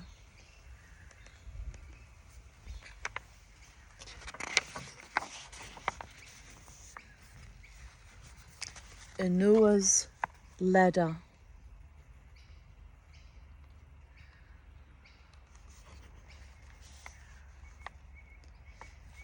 An old opossum man, Kapili, his wives, 2 crow women, and their brother, Inua, lived on the seacoast of Arnhem Land. One day, after Kapili had quarrelled with his wives over food, the old man embarked on his canoe and paddled to a distant island to visit some friends. Meanwhile, the brother and his sisters, desiring a change of diet from the fruits of the jungle, built a trap at the mouth of a nearby river, in which the family caught so many fish that when they had eaten them, the ground around their camp was littered with the discarded backbones. After some days, Kapili returned and ordered his wives to bring him some food. They angrily refused, telling him that if he wanted food, he had better get it for himself. The old man, too exhausted after his long canoe journey to hunt, sat down by the fire to warm himself and fell asleep. Seeing this, the woman took a wooden dish, scooped up the hot coals and burning wood from their fire, and poured them over the naked body of their husband. Well, that should have said women, not woman. But anyway, women plural. Screaming with pain, Kapili rushed into the sea to ease his suffering, while his wives, knowing he would take vengeance on them, fled into the jungle. Hearing the commotion and cries of pain in the camp, and not wishing to be involved in a domestic quarrel, Inua, making a ladder from the backbones of the fish lying on the ground, climbed into the sky. But when he heard that Kapili had killed his sisters for their cruelty, Inua descended to earth again and took their bodies back with him into the sky, where the whole family were changed into stars. Since those days, the Crow women and their brother have always lived in the sky. Every day they collect their food from the Milky Way. Every night they sit quietly among the stars, safe from the vengeance of Kapili, the bad-tempered opossum man.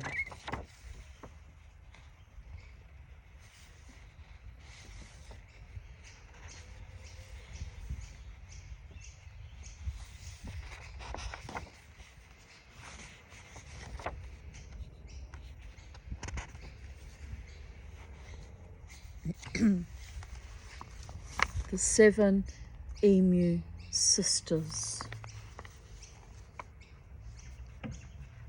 Wanjin, the men of the dingo totem, desired as their wives the 7 Emu Sisters, the Makara. But the unwilling women evaded their suitors by flying to another locality, for in those remote times emus had full-sized wings. To escape the advances of the Wanjin, the Makara sisters made their home. Was it Makara? In New Zealand we say Makara. I wonder if it's the same reference. Anyway, the Makara sisters made their home under the tumbled boulders of a rocky outcrop, but the dingo men, with their keen sense of smell, soon found out where the women were hiding. Realizing that they could not lure the women from their home, the dingo men lit a bushfire that quickly surrounded the whole outcrop. The men knew that the smoke would drive the Makara into the open, and that the blazing fire would so scorch the wings of the Makara that they could be easily captured.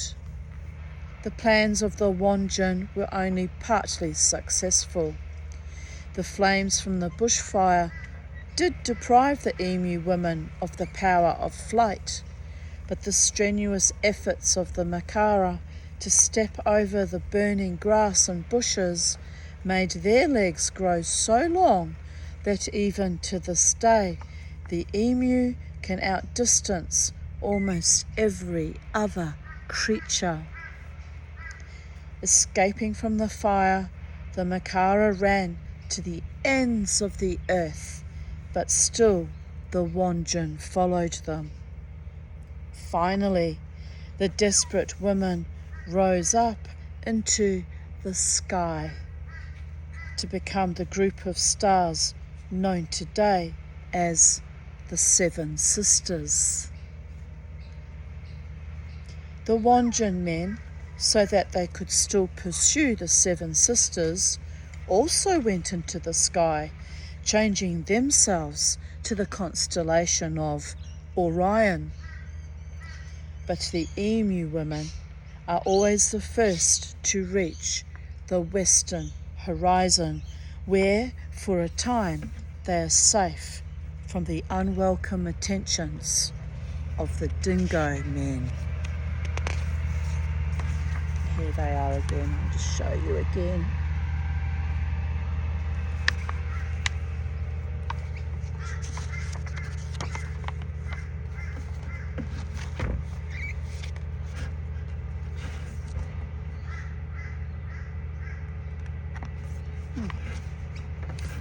Not far from finishing, my beloved ones.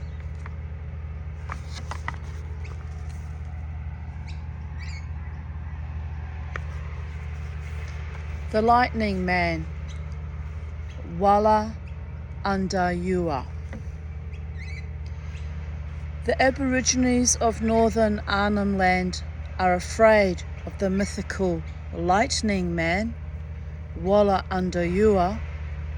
During the dry season, he spends most of his time in a deep waterhole in the Liverpool River, though sometimes he hunts for wallabies among the cabbage palms that grow along its banks. Wala Andayua looks on these palms as his personal property, and should anyone so much as touch their trunks, he would kill them with a lightning flash.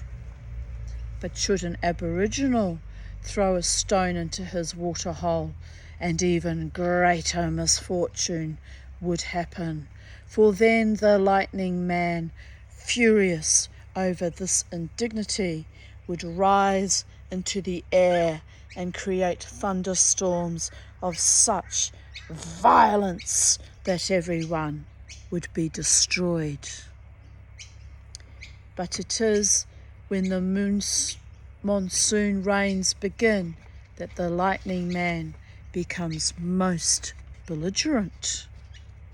Leaving his waterhole, he travels in the clouds, roars with the voice of thunder, and with his long arms and legs, which are the lightning flashes, savagely strikes the ground, leaving the burnt-out forest and shattered trees of the devastated landscape as evidence of his wrath. At the end of the wet season, Wala Andayua returns to his waterhole, where he lives peacefully until the monsoon clouds again form in the sky to renew his violence.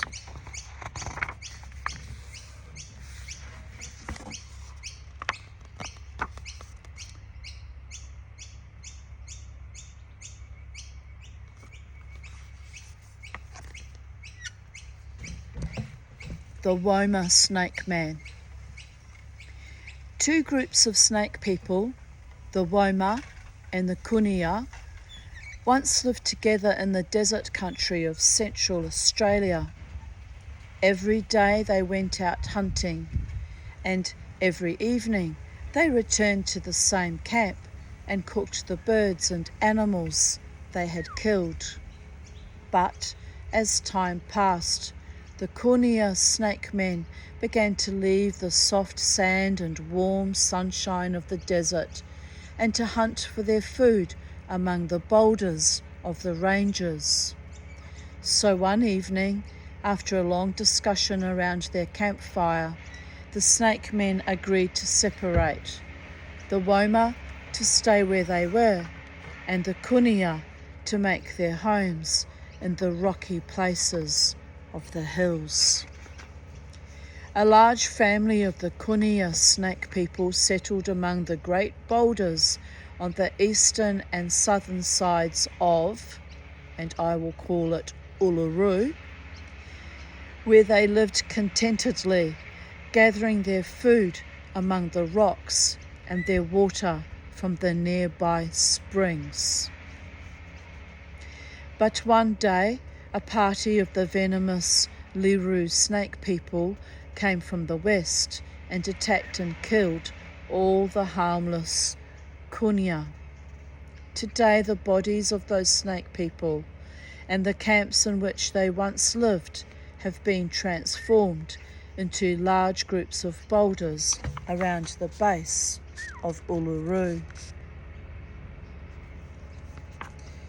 Then came a time when one of the Woma snake men of the Sandhill country set out on a journey to Uluru. And when he saw from a distance that his friends the Kunia had all been killed, he was so overcome with grief that he transformed himself into a snake which lives only in the red sandhills of the central Australian deserts. I'd like to go there one day, to Uluru, and frankly I'd like to go anywhere, trapped as I have been by poverty, stuck in Brisbane for 36 years. By all the gods, by Biame, I need to get enough money to travel, perhaps even a wonderful travelling companion one day. Oh, smallest violin. Delete, delete, delete, delete, delete, delete, delete, delete, delete, delete, delete, delete, delete, delete. Well, you know, I got to keep trying, babies. I got to keep my mind active. Got to keep my psychedelic dreams. You do understand. It's the dream time after all, even for white honky Australian, New Zealand, Jewish, Viking, shamanistic, witchy, berserker women like me. Always maintain your dreams. You never know which ones might just come true. Babies. Woolawait, the boatman of the dead. Interesting story, just as I'm going on about my dreams coming true. When the long mourning rituals of the Aborigines of Arnhem Land are completed and the bones of the dead person are at last interred in the log coffin, his spirit, or the Mokoi, as it is called, leaves his place of burial and entering a bark canoe is paddled by the ghostly boatman, Woolawait, to the island of Purelco, the Aboriginal heaven.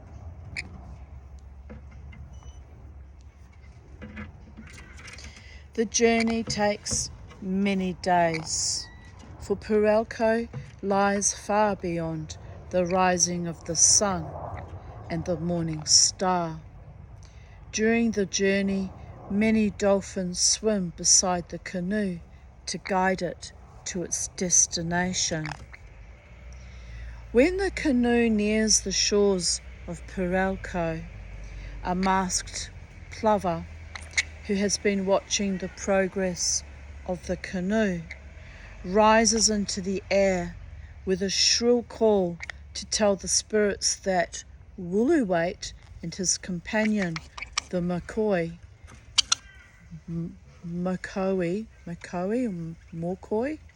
have arrived. Mokoi. If you're Aboriginal, you'll know how to pronounce it, if you're taught your law. The leader of the Aboriginal heaven welcomes the new spirit, but before he can take any part in the community life of Purelco, the Mokoi,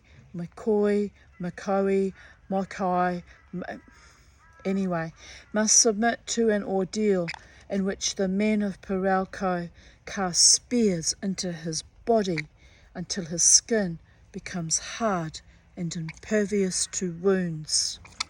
This ordeal transforms the new spirit into a young, healthy person of cheerful temperament, for in Purelco there must be universal happiness and goodwill. Oh, well, that's a lovely ending to that story.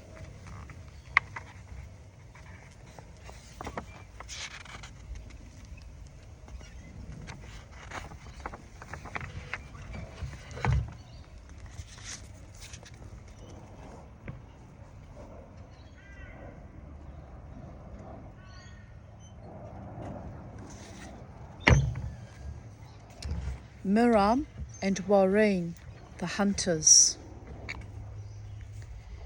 In the long distant Dreamtime, Miriam and Warreen were mighty hunters and the closest of friends. But although they roamed the country together and shared the food they caught, they had their likes and dislikes, just as men have today. At night, Warreen liked a roof over his head and always made a shelter for himself, but Miriam preferred the freedom of the open spaces and camped under the stars. All went well until one night a sudden downpour of rain put out Miriam's fire. Cold, wet, and feeling sorry for himself, he thought how warm and dry Warreen must be. As the rain grew heavier and the wind bent the trees and bushes, Miriam ran to Warreen for shelter until the storm had passed. But Warreen was in a bad mood and told Miriam that he was not going to share his comfort with someone who was too lazy to build a shelter of his own. Surprised and then enraged at his friend's harsh attitude, Miriam picked up a large stone and threw it at Warreen. It hit him on the head, crushing his forehead quite flat. Roaring with pain, Warreen hurled a spear which lodged deep in Miriam's spine. Warreen, with his flattened forehead, changed into the wombat, forever destined to live in a deep, dark hole. Miriam, with Warreen's spear now grown into a long, thick tail, became the kangaroo, who still follows his ancestors' love for the open plains. These two creatures are still unfriendly and do their best to avoid each other. I can understand that.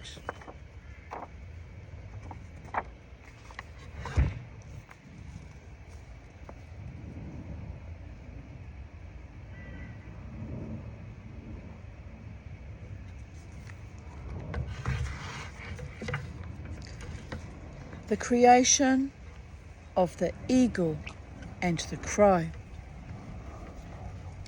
Mulyan, an eagle man whose camp was on the banks of the River Murray, once married a beautiful girl of the Crow tribe who bore him a son of whom he was very proud.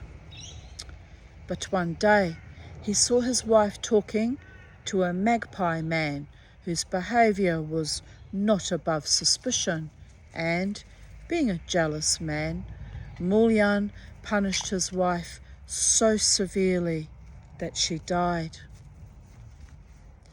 When Wan, the crow man, heard that Mulyan had killed his sister, he was furious and plotted to avenge her death. But, knowing that the eagle man was both powerful and clever, he decided to act by guile rather than by force. So he waited until his nephew was a well-grown child before he sought revenge. One day, Wan arrived at the eagle man's camp, footsore and weary, and asked to be allowed to rest for a while, a request that was readily granted. But when Mulyan had gone out hunting, the crow man spared Mulyan's son. Then, by trampling down the bushes, he made it appear that several men had taken part in the killing. Later, Wan told the Eagle Man how a number of men had attacked the camp without warning and killed his son before they disappeared. Although the keen eye of the Eagle Man recognized that all the tracks belonged to the Crow Man, he gave no sign that he had detected the lie, but sorrowfully asked the Crow Man if he would dig a deep grave for the dead child. When the grave was dug and Wan was at the bottom of it, arranging the dead body, the Eagle Man pushed all the earth into the grave and stamped it down. Then he returned to his camp, certain that he had killed the Crow Man.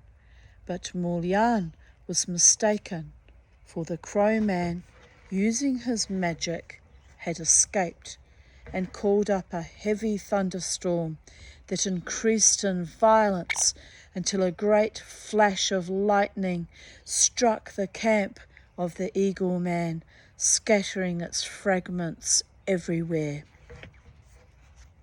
Just as Wan was rejoicing at the success of his revenge, he saw Mulyan rise into the sky and fly away in the form of the eagle hawk. Nor did the Crow Man escape, for the lightning flash had so scorched his feathers that even today all crows are as black as night.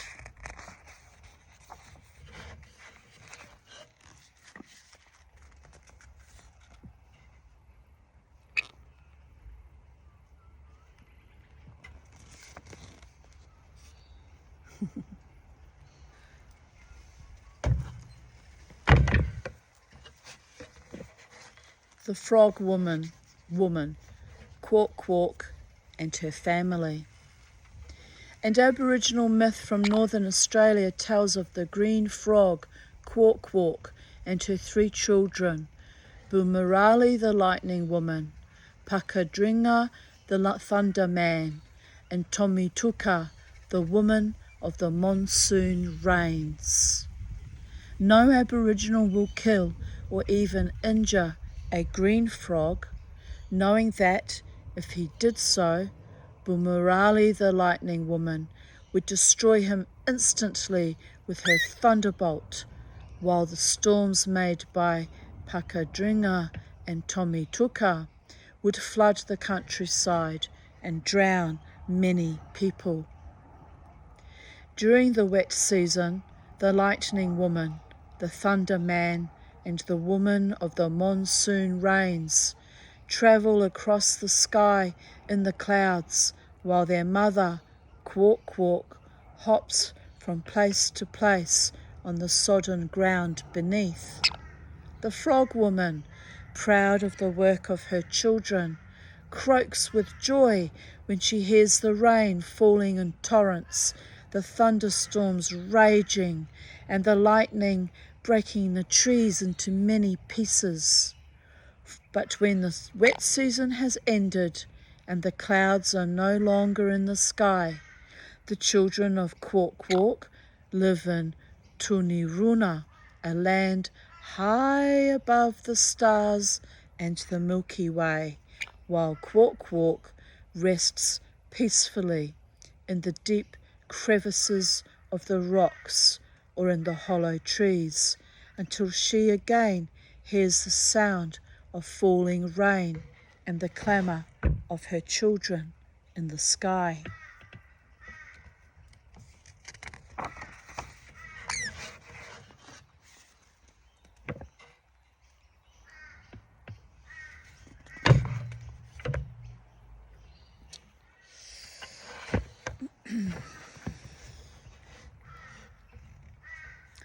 The Mopaditis and the black cockatoos. The fear of the spirits of the dead and the desire of the living to please them form the bases of many Aboriginal myths and complicated burial ceremonies. The people of Melville Island believe that the spirits of the dead, the Mopaditis, live in self-contained communities. They resemble the Aboriginal in appearance, except that their bodies, having no substance, are only nebulous images of their former selves. No living person has ever seen a Mopaditi, for they are invisible by day, white in the moonlight and black in the darkness. The spirit of a newly dead person stays near the grave until the completion of the burial rituals. It then sets out on a long flight to its future home, accompanied by a flock of screaming black cockatoos who warn the dwellers of the Aboriginal heaven that a new spirit is on its way. No matter what its previous state, the Mopaditi is transformed into a young person of good health and equable temperament, for in its new home everyone must be happy, healthy, and at peace with one another. Normally, these spirits remain in the eternal home, but now and again, parties of the more recent arrivals return to their previous camping place and watch the burial rites of one of their old friends. When the ceremonies are over and the Aborigines are asleep, the spirit people repeat the rituals, performing the same dances and chanting the same songs until the glow of the sun woman on the eastern sky warns them to hasten back to their new home.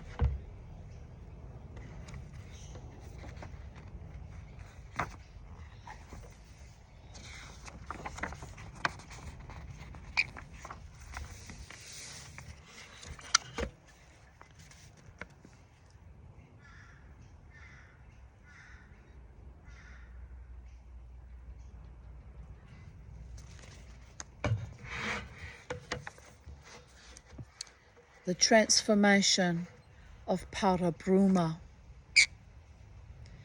Long ago, on the northern coast of Australia, there once lived two young men, Yurumu and Mudati, and a young woman, Parabruma. Mudati and Parabruma were very fond of each other, a fact that infuriated Yurumu, who wanted Parabruma for his wife. One day, Yurumu saw a bandicoot run for shelter from his grass nest to a hollow tree, and this suggested to him a scheme by which he could get rid of his rival. Sharpening a number of short sticks, he buried them point upward in the middle of the bandicoot's nest, carefully rearranging the dried grass so that the sticks could not be seen. Then, going to Mudati, Yurumu persuaded him to go hunting. Eventually, Yurumu led his rival to the faked nest where, pretending excitement, he urged his companion to jump on the nest before the bandicoot escaped. Not suspecting treachery, Mudati did so, forcing the sharp sticks through the soles of his feet. The unfortunate Mudati collapsed on the ground in agony, then, changing himself into a fork-tailed kite, rose into the air and flew away. Yurumu, overjoyed with his success, quickly sought out the woman Parabruma and proposed marriage. But she, having seen his treachery towards Mudati, angrily refused. Furious over this rebuff, Uramu picked up his club and hit Parabruma on the head till long pieces of bleeding skin hung down on either side of her face. Screaming with pain, the call of the bird today, Parabruma transformed herself into the masked plover, whose red flaps of skin still hang down on each side of her face.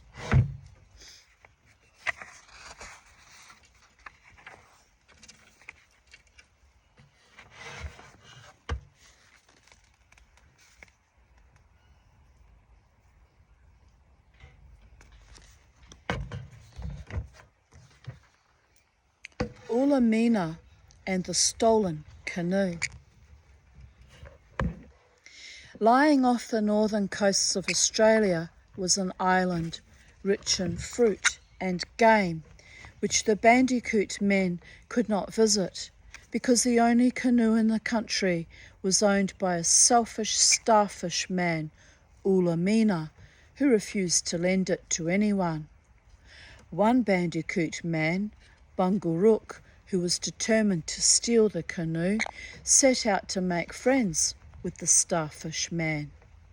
If Ulamina needed help, Bungaruk was always ready to assist, and should the Bandicoot man spare a kangaroo, he always gave half to the starfish man until the latter began to trust him. One day, Bungaruk was overjoyed to receive an invitation from Ulamina to go out in his canoe on a turtle hunt. The Bandicoot man caught a large turtle and, being much stronger than his companion, pulled the canoe up on the beach, put the turtle on his shoulder, and carried it over the ridge of the sandhill, out of sight of the sea and the canoe. When the other Bandicoot men saw the smoke from the fire on which the turtle was being cooked, they sneaked along the beach, launched the canoe, and paddled out to sea. After a while, the starfish man became suspicious, looked over the sandhill, and saw the other Bandicoot men paddling his canoe to the distant island. Ulamina rushed into the sea after his canoe, but, realizing that he was outwitted, he changed himself into a starfish and made his home on the sea bottom. Even to this day, he waves his arms about, hoping one day to recapture the canoe stolen from him by the Bandicoot men.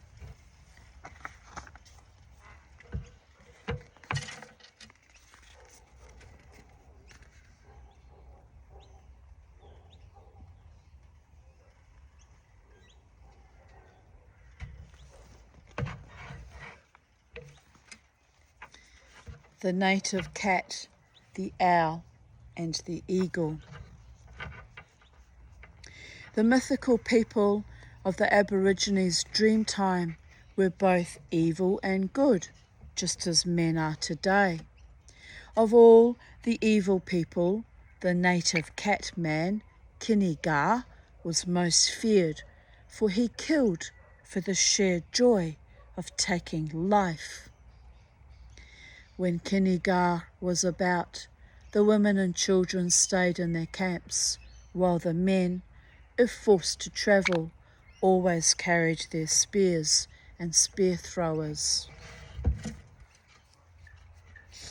Yet, in spite of these precautions, the haunts of the native catman were strewn with the lifeless bodies of men, women, and children.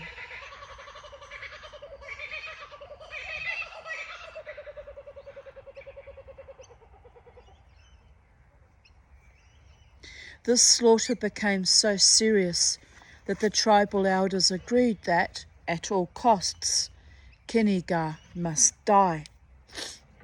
After rejecting many schemes, the men decided to block the openings of all springs but one, thus forcing Kiniga to drink at the remaining waterhole where the best spearmen would be hidden. The owl man, Mopoke, and the eagle man, Wildu, who had been chosen for this task, went to the spring before dawn and prepared an ambush. Here they waited patiently throughout a long, hot day until, in the late afternoon, they heard Kiniga coming. The native cat man, after carefully searching the surrounding bush to make sure there were no enemies about, had just bent down to drink when the waiting men speared him in so many places that he died. That evening, the Aborigines saw a red star rise slowly into the sky from the spring where the native cat man had been killed. A few days later, an unknown cat-like creature covered with white spots was seen running about in the grass. The red star of Betelgeuse in the constellation of Orion is the spirit of Kiniga. The little creature that still lives in the bush is his transformed body, the white spots on his coat being the scars from the spear wounds that killed him.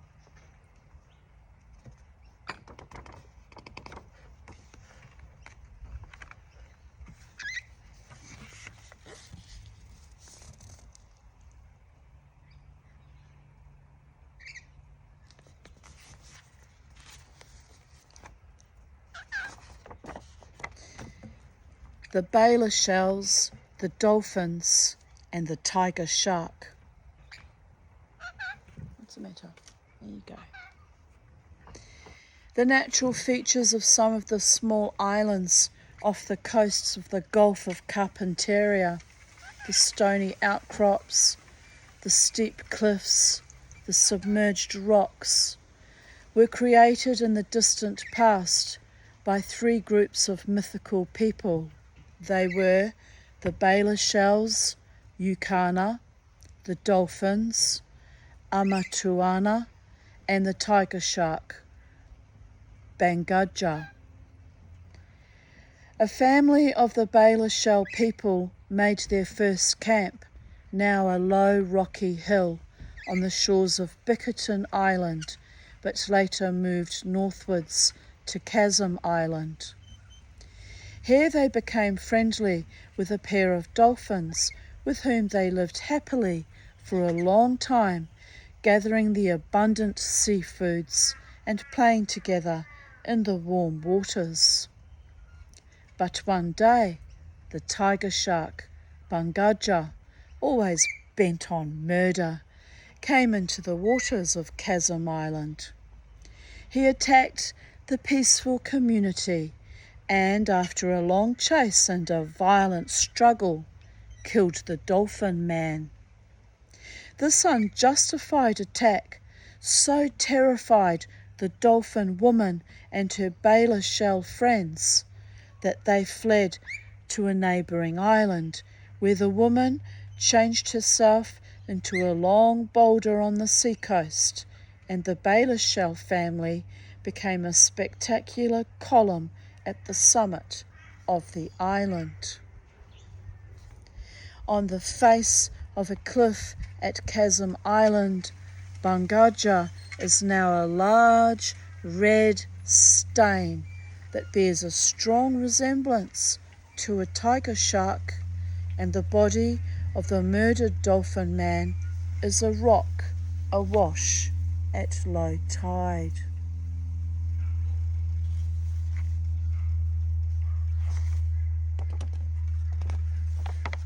And thus concludes the reading of the Dreamtime, and on the last pages are some more drawings by the wonderful Aboriginal woman who gifted me this book from her children. Just gorgeous, and I've treasured and cherished it all these years since I think I was 11 when she gifted it to me, and I'm now 59 and 5 months, so that's 48 years. This book's been backwards and forwards across the Tasman a few times too. So there you go, my beloved ones. I hope you enjoyed that as much as I did. I'm going to need a rest now. It was a lot of reading and talking and sharing beautiful stories, my own and the Dreamtime stories. So I'm quite tired now. Time for another cup of tea, I think. Maybe find something nice to eat for afternoon tea.